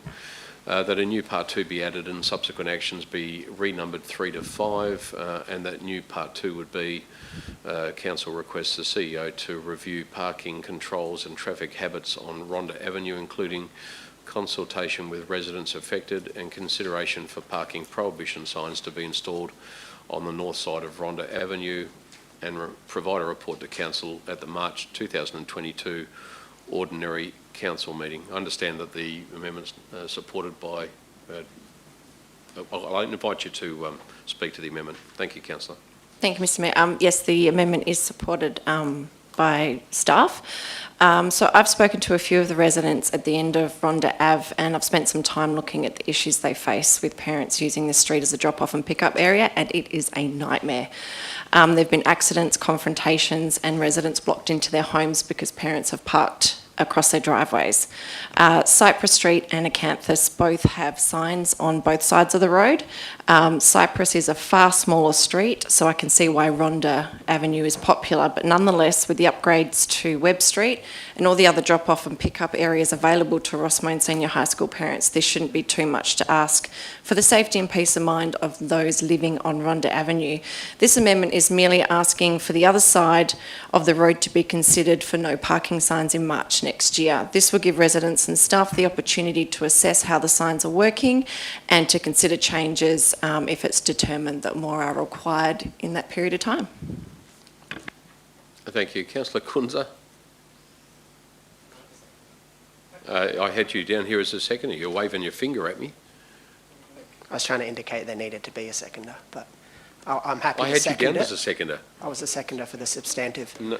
I'm happy to second it. No, look, the problems surrounding on Sorry, had his finger up. Sorry. on Rhonda Avenue, I mean, Councillor Spencer-Terry has said it quite perfectly. It's been causing some issues for some time, and the fact that you can still park on one side, I think that potentially need to be reviewed. So I support this amendment and ask the Council to as well. Thank you. Does any councillor want to speak against the amendment? Yeah, of course. Councillor Barry has a question. Yeah, so just trying to understand this. So we're going to have parking prohibitions on the south side, is that correct? And now from 3 to 5, where does that start actually? So the question I ask is that if we put these parking prohibitions in on the northern side, how much of the road will be left for traffic? Are we talking about verge, or are we talking about... I might just refer that to Mr. Ashley McKinnon. Mr. McKinnon, I understand you may have been working with the council, or can you give some clarification of the question asked by Councillor Barry? Councillor Barry, we'd just implement the parking controls on the south side, but would evaluate the width of the road in terms of being able to implement parking prohibitions on the northern side. At this point, it would seem to be sufficient, but we'll provide further advice once we evaluate the road and the parking over the next period till March. Thank you, councillors. Unless anyone wishes to speak against it, we might just put that matter to the vote. So this is just for the amendment, and that's to bring a report back to council in March 2022. I'll put the amendment to the vote.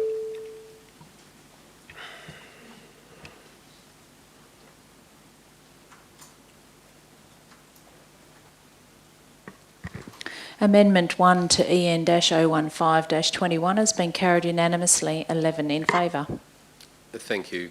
Governance, I might just ask you to put the substantive motion now up on screen. So we have a new number 2 in accordance with the amendment and a reordering of the previous items.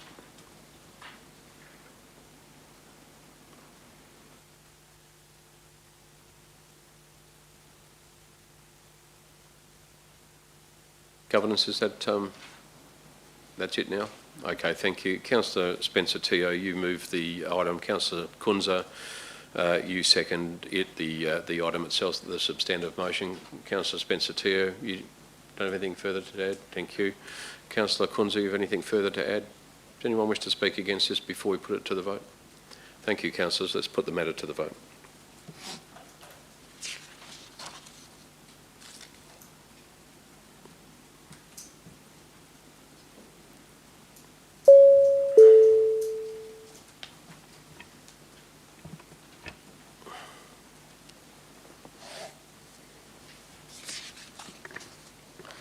The substantive motion is amended. EN-015-21 has been carried unanimously, 11 in favour. Thank Thank you. We move to EN 016 of 21, Sustainability and Environment Advisory Group meeting, unconfirmed minutes, June 2021. The officer's recommendation is on page 143 of the agenda and is on the screen. Can I have a mover, please? Councillor Bain. Thank you, Councillor Bain. Second. Councillor Spencer-Teo. Councillor Bain. Nothing further to add, thank you, Mr Mayor, other than I support the officer's recommendation. Thank you, Councillor Spencer-Teo. Nothing to add, thank you. Thank you, councillors. Let's put the matter to the vote.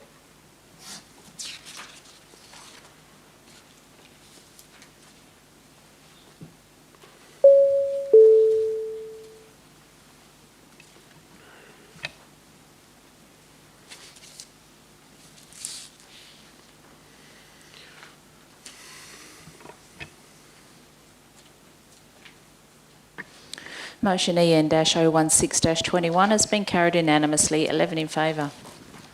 Thank you. We move to item 13.5, the responsible officer being Dr Sarah McQuaid to my left. The Director of Canning Community. The item is CO004 of 21. It's DLGSC night. It's club night lights, not nightclub lights. Sorry about that. It's DLGSC Club Night Lights grant applications. The officer's recommendation is on page 153 of the agenda and is on the screen, and apologies for that. Can I have a mover, please? Councillor Spencer-Teo, thank you. And a seconder? Councillor Ponaturai, thank you, Councillor Ponaturai. Councillor Spencer-Teo. Thank you. I support this. The more of these that we can cross off the list, the more that can get done. So, yes, please. Terrific, thank you. And Councillor Ponaturai. Thank you, Mr Mayor, and I too second this recommendation, and I'll be happy to see more of the sports clubs all lit up and more people are out and about and being active. Thank you. Thank you. Does anyone wish to speak against the item? Let's put the matter to the vote. Thank you, councillors.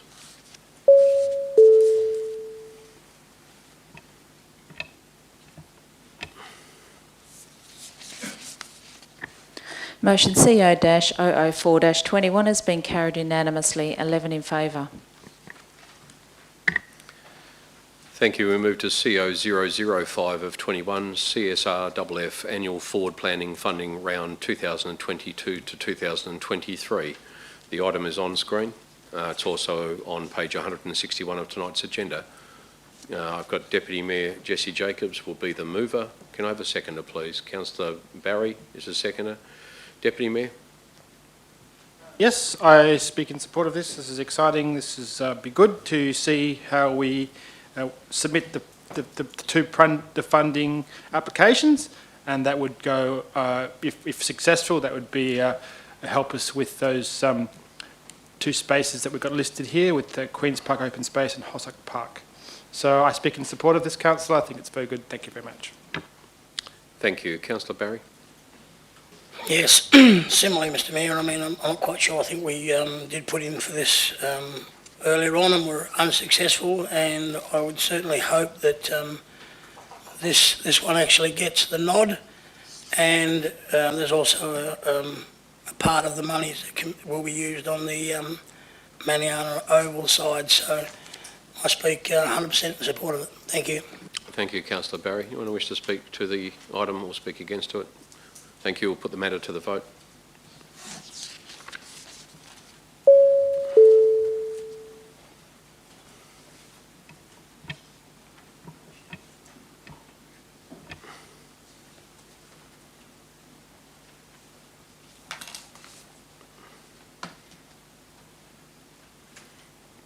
Councillor Barry, your vote's not recorded.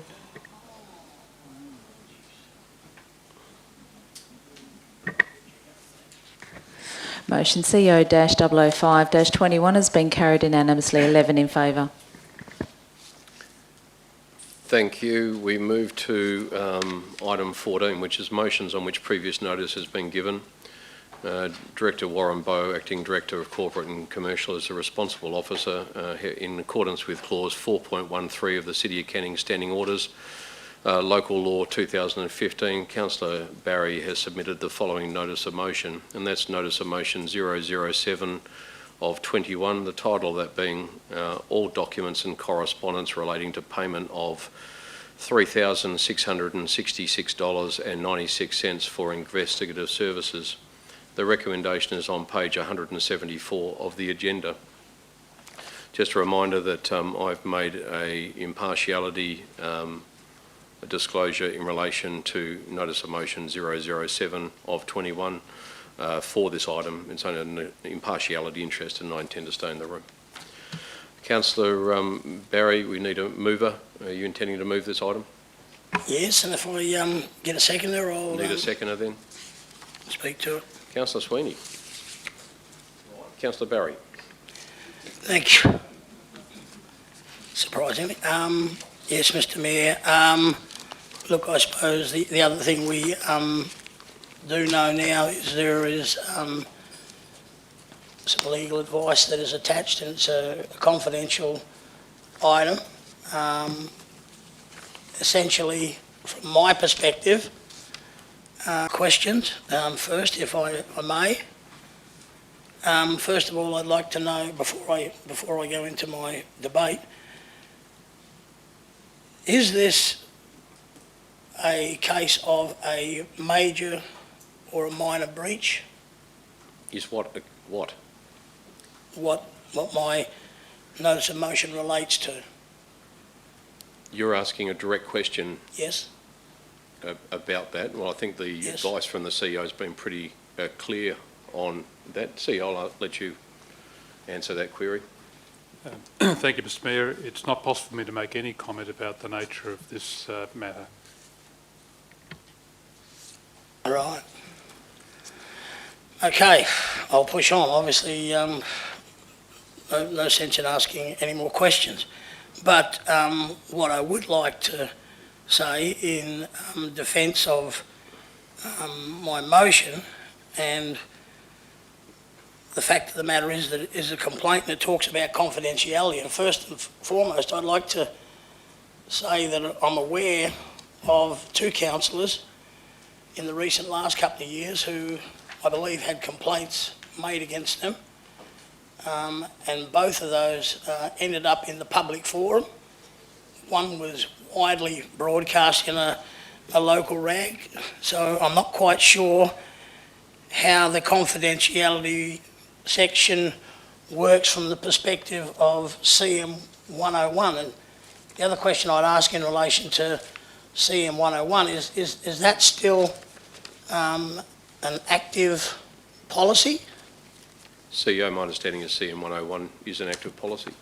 That's correct, Mr Mayor. Policies remain active unless they are reviewed or rescinded by council. And I think, correct me if I'm wrong and stop me if I am, the maintenance of confidentiality and respect for natural justice principles is part of that, but directly above it is also another principle which says transparency and accountability. Nowhere in the policy does it talk about private investigators. That's one thing, so I'm not quite sure why we would do that. I suppose the other things that I would like, and I think are pertinent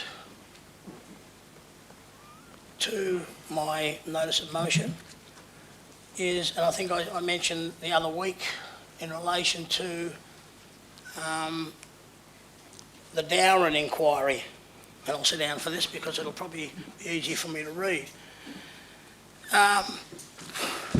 There were a number of points that were made. One of them was in point 14.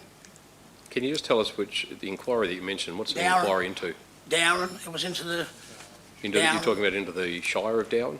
Yes.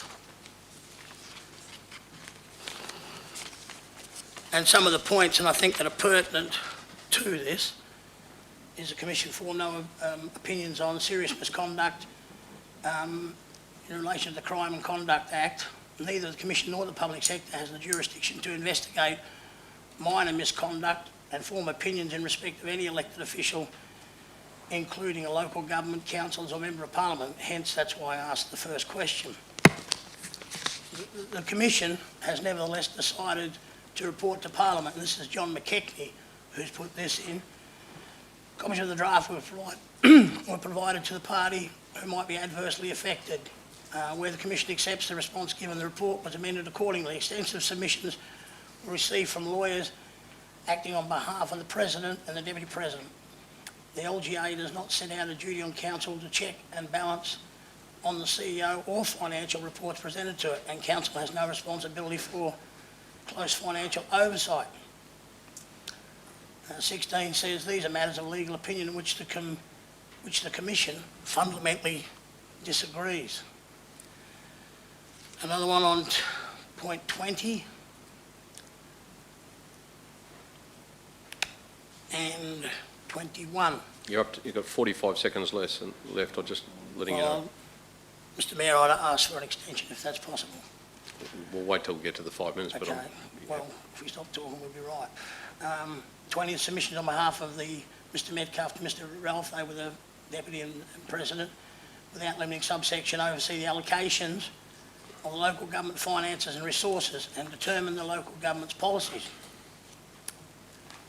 The submission on their behalf is that the examination of the Local Government Act and regulations reveal the legislation does not contemplate the Council acting as a check and balance on adequacy or the accuracy of financial reports presented to it. This is what the President and Deputy President's legal representative is saying. Nor it is said, does the legislation contemplate for the Council being a check and balance on the financial management of the local government generally, including... I'll just ask you to stop there because you exceeded your 5 minutes. If you wanted to put a motion to Council, you can certainly Yes, ask I would for like that. to put a motion to Council for an extra 5. Can I have a seconder for that? Councillor Ponaturai is the seconder for that. We put the matter to the vote.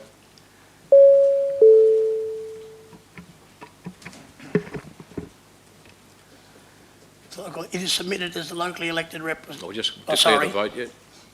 I'm getting ahead of myself.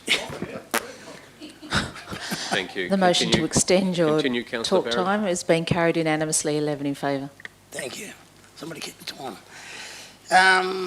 There is a locally members are not qualified to perform that function. The Commission has considered the submission by the lawyers on their behalf and completely rejects it. Completely rejects it. It is at odds with the Council's function to govern the local government's affairs, is to ensure that there is an appropriate structure for administering the local government.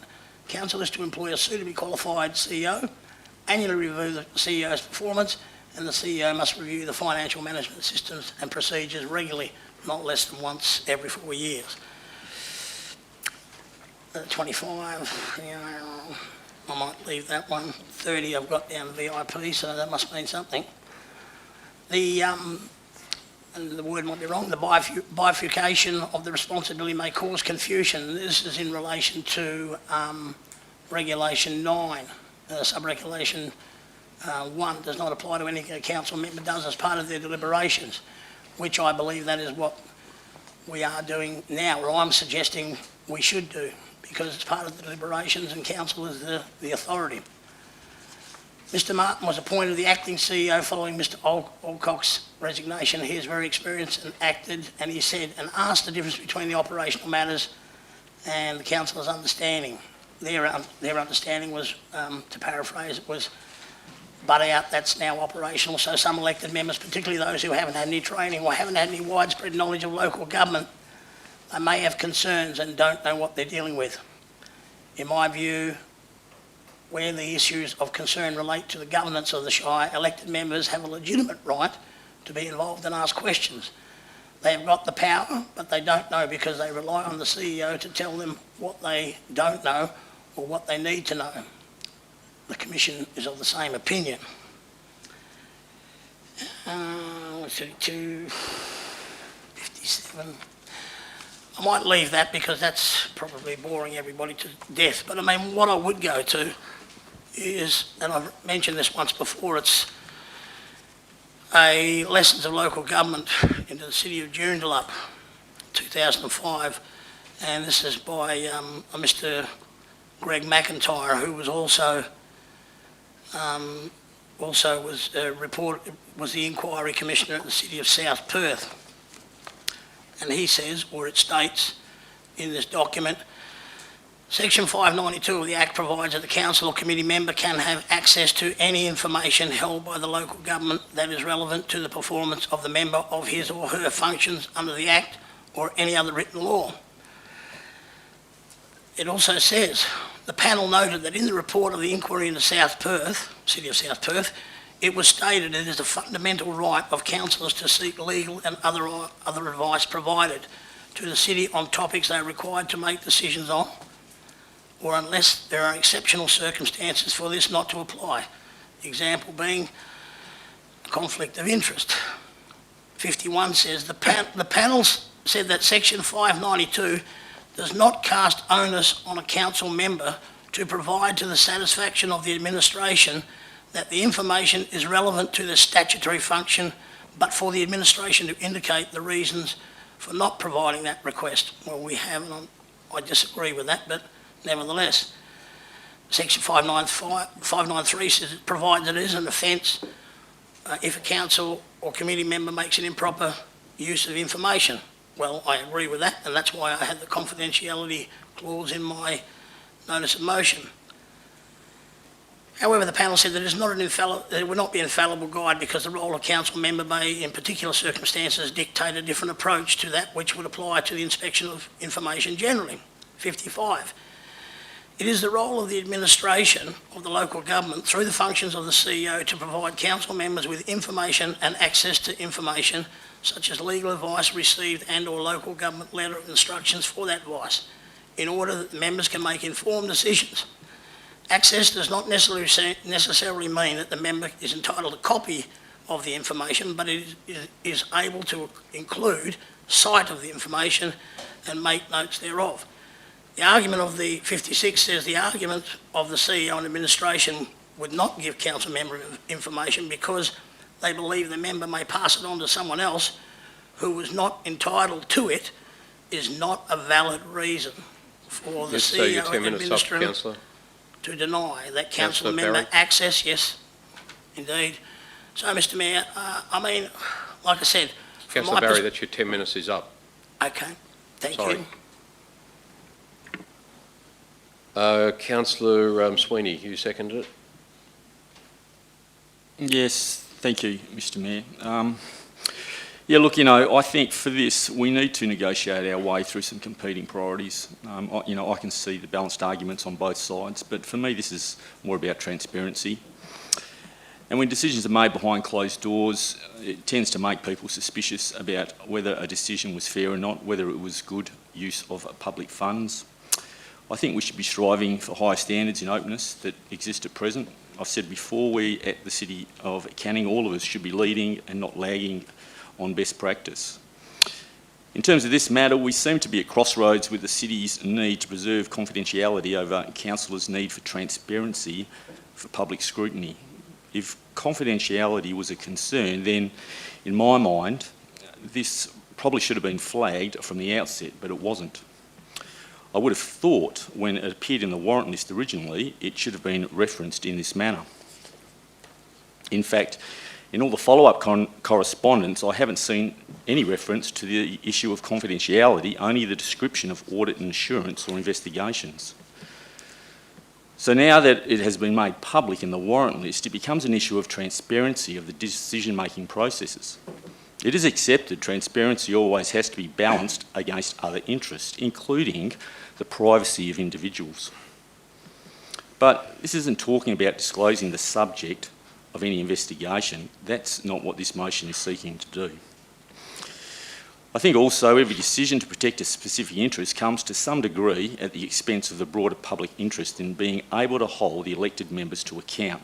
So for me, this is the overriding factor, and we must be seen always to increase and not decrease public trust. So I do think there is some common ground to provide further information on the assignment and other related contractual material in relation to this matter without breaching confidentiality. So I would urge councillors to support Councillor Barry's motion in relation to this. Thank you, Mr Mayor. Thank you. Anyone else wish to speak? Councillor Spencer-Teal. Just a question. With the legal advice that was sought, how much did that cost? CEO. Thank you, Mr Mayor. Just over $2,600. Wow, okay, thank you. Anyone wish to speak? Councillor Deputy Mayor Jesse Jacobs. Just got a question. And I've just done this question because we're open chamber. So,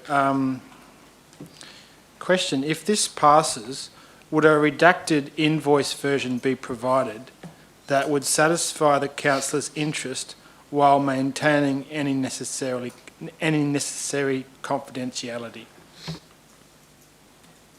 I think that matter was covered in the legal advice.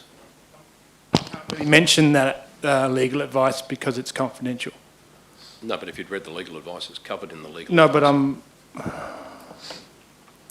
yeah, it's one thing to have legal advice, though. It's another thing to ask a question. Director Kane, are you able to provide? Oh, CEO Kane. Thank you, Mr Mayor. I think I might be winning now, Councillor Bain, in terms of the number of times we'd get this right tonight. You asked, firstly, Deputy Mayor, in terms of this passed, this motion includes the reference all access to the above correspondence. That correspondence is quite significant, not just relating to the invoice. The legal advice makes clear that a copy of a redacted invoice is something that would be accessible to council. Thank you. Did you want to speak to the matter, Councillor? Deputy Mayor? Yeah, is that going to happen regardless of what happens in this motion tonight? Is a redacted version going to come out, or? Well, at the moment, no. The motion in front of you is asking for all documents, access to everything, I think, pretty much, including correspondence. Question for the CEO, if I may. Thank you. CEO? Thank you, Mr Mayor. If an alternate motion was passed that specifically requested a redacted copy, we can provide that at very short notice. Councillor Kunta? Just a question through you, Mr Mayor. Not for you, through you to the CEO, sorry. Section 4.13, subsection 5, subsection A of the standing orders stipulates that the CEO may, with the concurrence of the presiding member, exclude from the agenda any notice of motion deemed to be or likely to involve a breach of this local law or any other written law. Paragraph 10 basically says the effect of the notice of motion, if passed, is that it would require the CEO to breach the Act and the city's complaints management policy. In turn, this would cause the CEO to breach the city's code of conduct for employees and his own contract of employment. Such direction would be unlawful. The legal advice also provides reference to this aspect. My question is, why has it been allowed to come to council if that be the case? CEO? Thank you, Mr Mayor. The operative word in the standing orders is may, not will. Councillor Barry, you want to ask a question? Yes, thank you, Mr Mayor. And also from that perspective, on 9.9, it says, as this matter is raised in the notice of motion, would potentially, I mean, now we're getting into semantics like you were just saying with we or may. So your question? Potentially, does that mean if the motion passes that it would be automatically ultra-virus? CEO? With the word like potentially. Thank you, Mr Mayor. The word potentially is used because the definition of something being ultra-virus is actually made by a court, not by a CEO. In this particular case, I've given you advice that I would be breaching the Act, I would be breaching my code of my contract of employment and therefore the city's policies. So I couldn't do that. If council were to direct me to do something that were, as a potential ultra-virus, I would have to take council's direction and go to a superior authority and say, I have been directed to do this. They would have determined it's ultra-virus. But I'm giving you advice that in all probability, and based on the legal advice, it would be. Councillor Barry? So reading 5.123, there is about 7 or 8 exemptions of that confidentiality. So do none of them cover any of that? That level of confidentiality? CEO? Thank you, Mr Mayor. Not in my view. Deputy Mayor? Can I propose a small amendment that it basically reads Chief Executive Officer to provide a redacted version of all documentation and electronic correspondence? So that would, I think, that's my aim, if that's possible. CEO, I think the advice from, the legal advice was quite clear on this matter. Are you able to provide some notice on that? I would think it would be improper to hand over all the information and all the emails and all the correspondence in relation to confidential investigation and simply redact out information. CEO? Thank you, Mr Mayor. Yes, what Deputy Mayor is proposing is a substantively different motion to the one that's currently before Council. It's open to Council to seek to move different motions, but what's proposed is not simply a minor amendment. Anyone else wish to speak either for or against the motion? Councillor Holland? Yeah, I've got some questions. First off, Mr Mayor. The first one is you've declared an impartiality interest. What is that? What is the impartiality? Oh, I'm happy to tell you. I served with Shane Hogan in the Western Australian Police Force many years ago in the early and mid-1990s, and I'm not the only person sitting here who did. So I declared an impartiality because I thought that was the proper thing to do. Good, and I just wanted to know what it was about, that was all. It was easy. The other question, where in section 5.92, where it says provides elected members should be provided with information relevant to the role, where does it say complaints against elected members are confidential? Where in the Act does it say that? CEO? Thank you, Mr Mayor. The Act refers to complaints. It doesn't specify complaints against elected members. It refers to complaints. So in this particular case, under our own policy, all complaints which are dealt with by the city are confidential. If they're confidential, then the results of the complaints used to be put on our website. How come they're not anymore? There used to be, there's 3 on there now. Thank you, Mr Mayor. Look, Councillor Barry, you've got your microphone open until thank you. That's okay. Through the chair, any complaint that is done and enacted through the standards panel, where there is a finding made at the standards panels, those results are complained on the city's website. I would say that they're not up to date at all. I think they're up to date. There's only 3 there. One of them's a long time ago. You're saying that you know of other standard panels? No, I am asking, are they up to date? Well, I'll say, are they up to date? I think they're up to date. So only breaches go on there, of course. So if a minor breach has been found, they're the only ones that go on there. So if a matter's been dealt with and there's been found to be no breach, those are not published.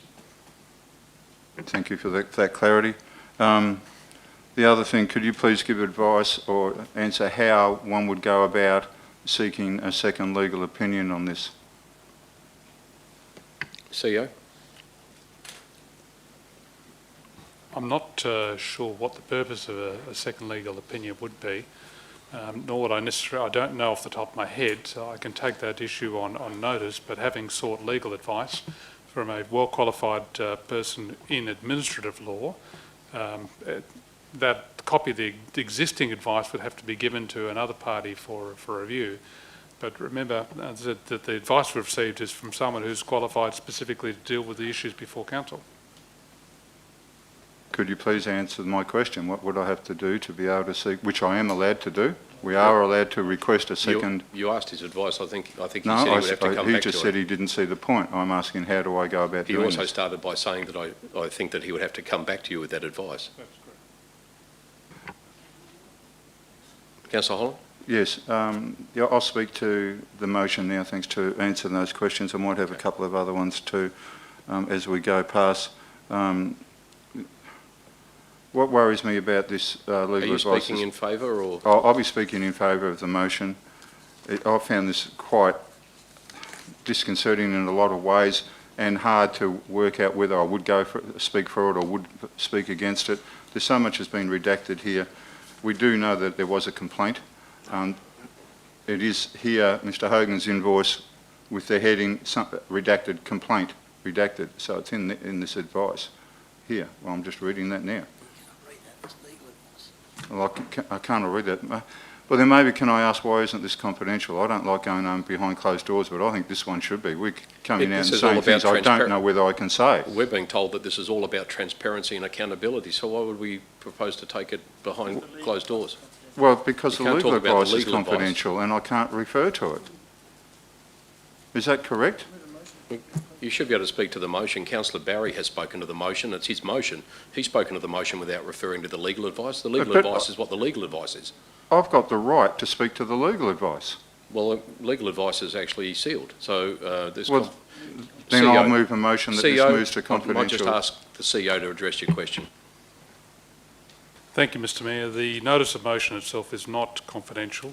The legal advice provided is confidential. Council could move a motion to go behind closed doors if it wished to discuss the aspects of the legal advice, but the actual motion itself, which has been presented by Councillor Barry, is not confidential. Mr Mayor, then to protect myself, I would like to move that motion because I can't refer to this and I'm quite worried now that I did that accidentally, and which would be no deliberate function of mine to do that, to breach any Is your thing. intention to speak to the matter and then come back on the public record? Yeah. And then I should be come able out to of ask a question regarding the legal advice and now I can't. That's all I'm worried about. Having said that, though, I'd make the point, since you've raised it, we have had the legal advice for some time. You've had opportunities to ask questions of the administration in relation to it and chose not to until tonight, knowing that it was confidential. Mr Mayor, to hold my tongue here... No, don't hold your tongue. Say what you Okay, what you then like I to can do what I like. I got the papers here and the amendments and all, or the agendas and all that. We didn't get them Friday. I didn't get my hard copies Friday. I had a lot of thought and a lot of discussion between myself, trying to work out this, and now I've come to this. Normally I don't leave things to the last moment, but I've had a lot of toing and froing in my own mind, what do we do here? And now I'm asking the question here, and I will ask it. Councillor, and I will move the motion that this goes behind closed doors. Can I just ask you to pause just for a moment? Governance, can I ask, can a motion without notice be put from the floor? Under what section of the standing orders are you seeking to move a motion from the floor without notice?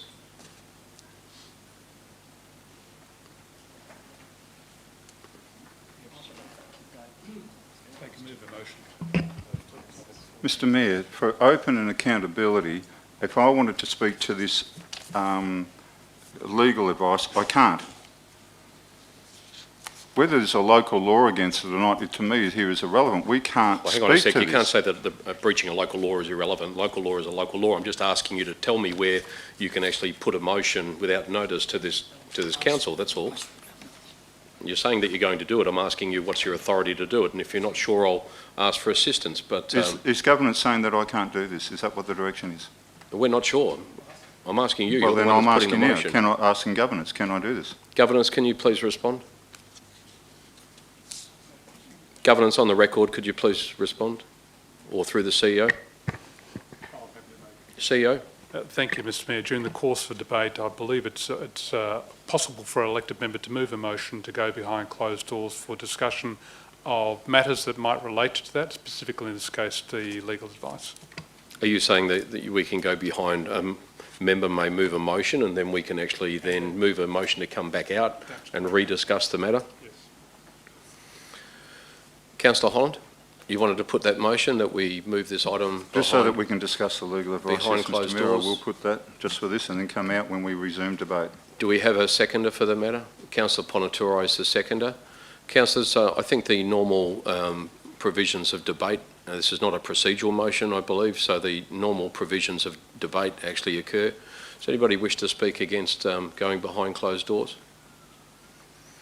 I will. I'll speak against it, and the reason for that is I've had a number of councillors here talk about transparency and accountability. We've had this legal advice for some time. All of us have had it. We've all had equal opportunity to ask questions of administration. If this is truly about transparency and accountability, why the hell are we going behind closed doors to discuss this where nobody can hear it on the first night of this council live streaming the audio to an audience sitting out there listening to our deliberations? We, on the basis of transparency and accountability, and those were the catch cries that led off this item, are now going to go behind confidential cover to discuss this, and no one will know what those deliberations were, despite the fact that we all had ample opportunity before this evening to raise any questions that we had with administration. I raised the point that Councillor Barry, who actually moved this motion himself, spoke for 10 minutes without any barriers and spoke eloquently and for 10 minutes on this matter without needing once to refer to the legal advice. So I would ask us to get on with it in the interests of transparency and accountability, and to debate this matter openly so that members of the public can understand the full deliberations and decision-making of this council. That is what good government is all about. So I would hope, even if you had decided to support Councillor Holland's motion, that on hearing those words you may decide to not support it. Anyone else wish to speak? Councillor Ponaturai. Thank you, Mr. Mayor. I'm just speaking to the item why we are going behind doors. Just purely the reason, the legal advice given to us, front of us, it's confidential item. And we are not supposed to breach a code of conduct at any time. And like most of the other councillors, I'm definitely, yes, I totally, more than 100% believe in transparency, and I'm happy to see that my motion, which I brought you to go transparency and live, which is going audio today, and people might be listening, but we all believe in the transparency and accountability, but at the same time, we also hold the confidential information that we should not breach the code of conduct. So we need to respect the legality of that too. So that's when we want to speak closed door, unless it was given to us as an open and given to everybody as an open item. And to be honest, which is a very small dollar amount, why wasn't even transparent? Firstly, that's my question, but I'm happy to just speak about this. Why even that's difficult. So I wanted to make a correction, if anybody's listening, that more than 100% I believe, and who even brought this motion that everyone should be listening, but because this particular legal advice is confidential, so we wanted to respect that as well. Thank you. In the absence of anyone wishing to speak against Councillor Holland's motion, there might be just Councillor Holland, you're entitled to rebut, or we can you spoke put the matter against to. it. You spoke against it, Mr. Mayor. That's right. And I will remind my fellow councillors that it was mentioned, my party's rebuttal, it was mentioned that we can't debate openly, that we need transparency, and we need to be people need to be able to hear our deliberations. Well, we can't, I am now holding the confidential legal advice, we can't debate that openly anyway. So whether it's transparency or not, we can't talk about it, we can't discuss it. So there's transparency or open debate here is not the issue here. So everybody can hear our deliberations. They can't hear any deliberations because we can't have deliberations on the legal advice. They can't hear our debate on the legal advice because we're not allowed to have debate on the legal advice. So having it open and transparent in this issue is not there because it won't happen. Because we're not allowed to talk about it. So where's the open and accountability and transparency there? To our ratepayers, who we paid $2,600 or whatever dollars it was for this, and we're not allowed to discuss it. And I want to go home, behind closed doors where it is the only forum we can discuss it. The only forum. And talking about transparency and everything else, we've asked, Councillor Berry's asked for documents to be given to us, and they said no because it's confidential. That's what this whole thing's about. So I'll leave it at that, Mr. Mayor. Okay, let's put the matter to the vote.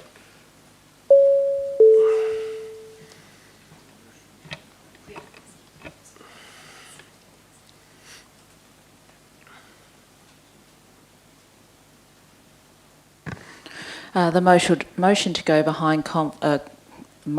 behind closed doors for a confidential session has been carried. 8 in favour, 3 against, with councillors Kunza, Spencer-Teo and the Mayor voting against the motion. Thank you, councillors. Just for the sake of the recording, I'll just, for the audience at home, I will just make a comment that we will be coming back. We will be reconvening the live audio governance. Is that the case?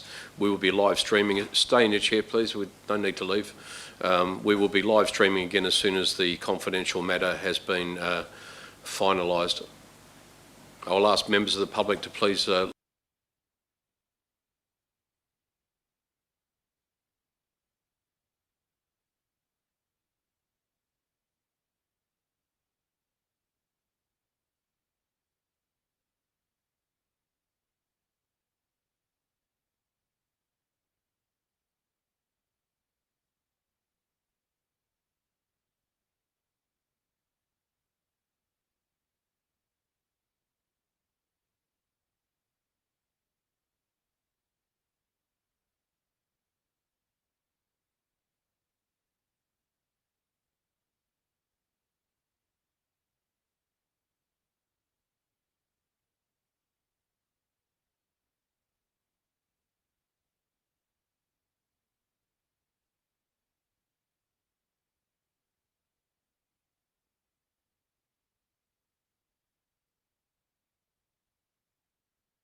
Council.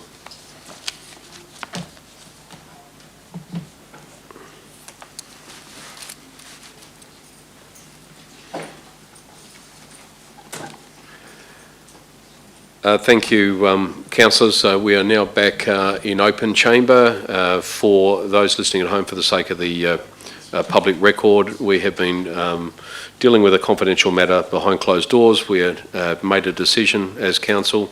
Council has resolved the following. I might just read it straight off the board. The item was, the title of the item was Proposed Disposal of Portion of Lot 326 Hartfield Street in Queen's Park, known as Hartfield Park. Of the council's recommendation is, and governors, I'll just get you to scroll through, please, as I read. Is that not right? No, it was 405. They were the amendments. Put back to 485 and 191 minutes. Yeah, that's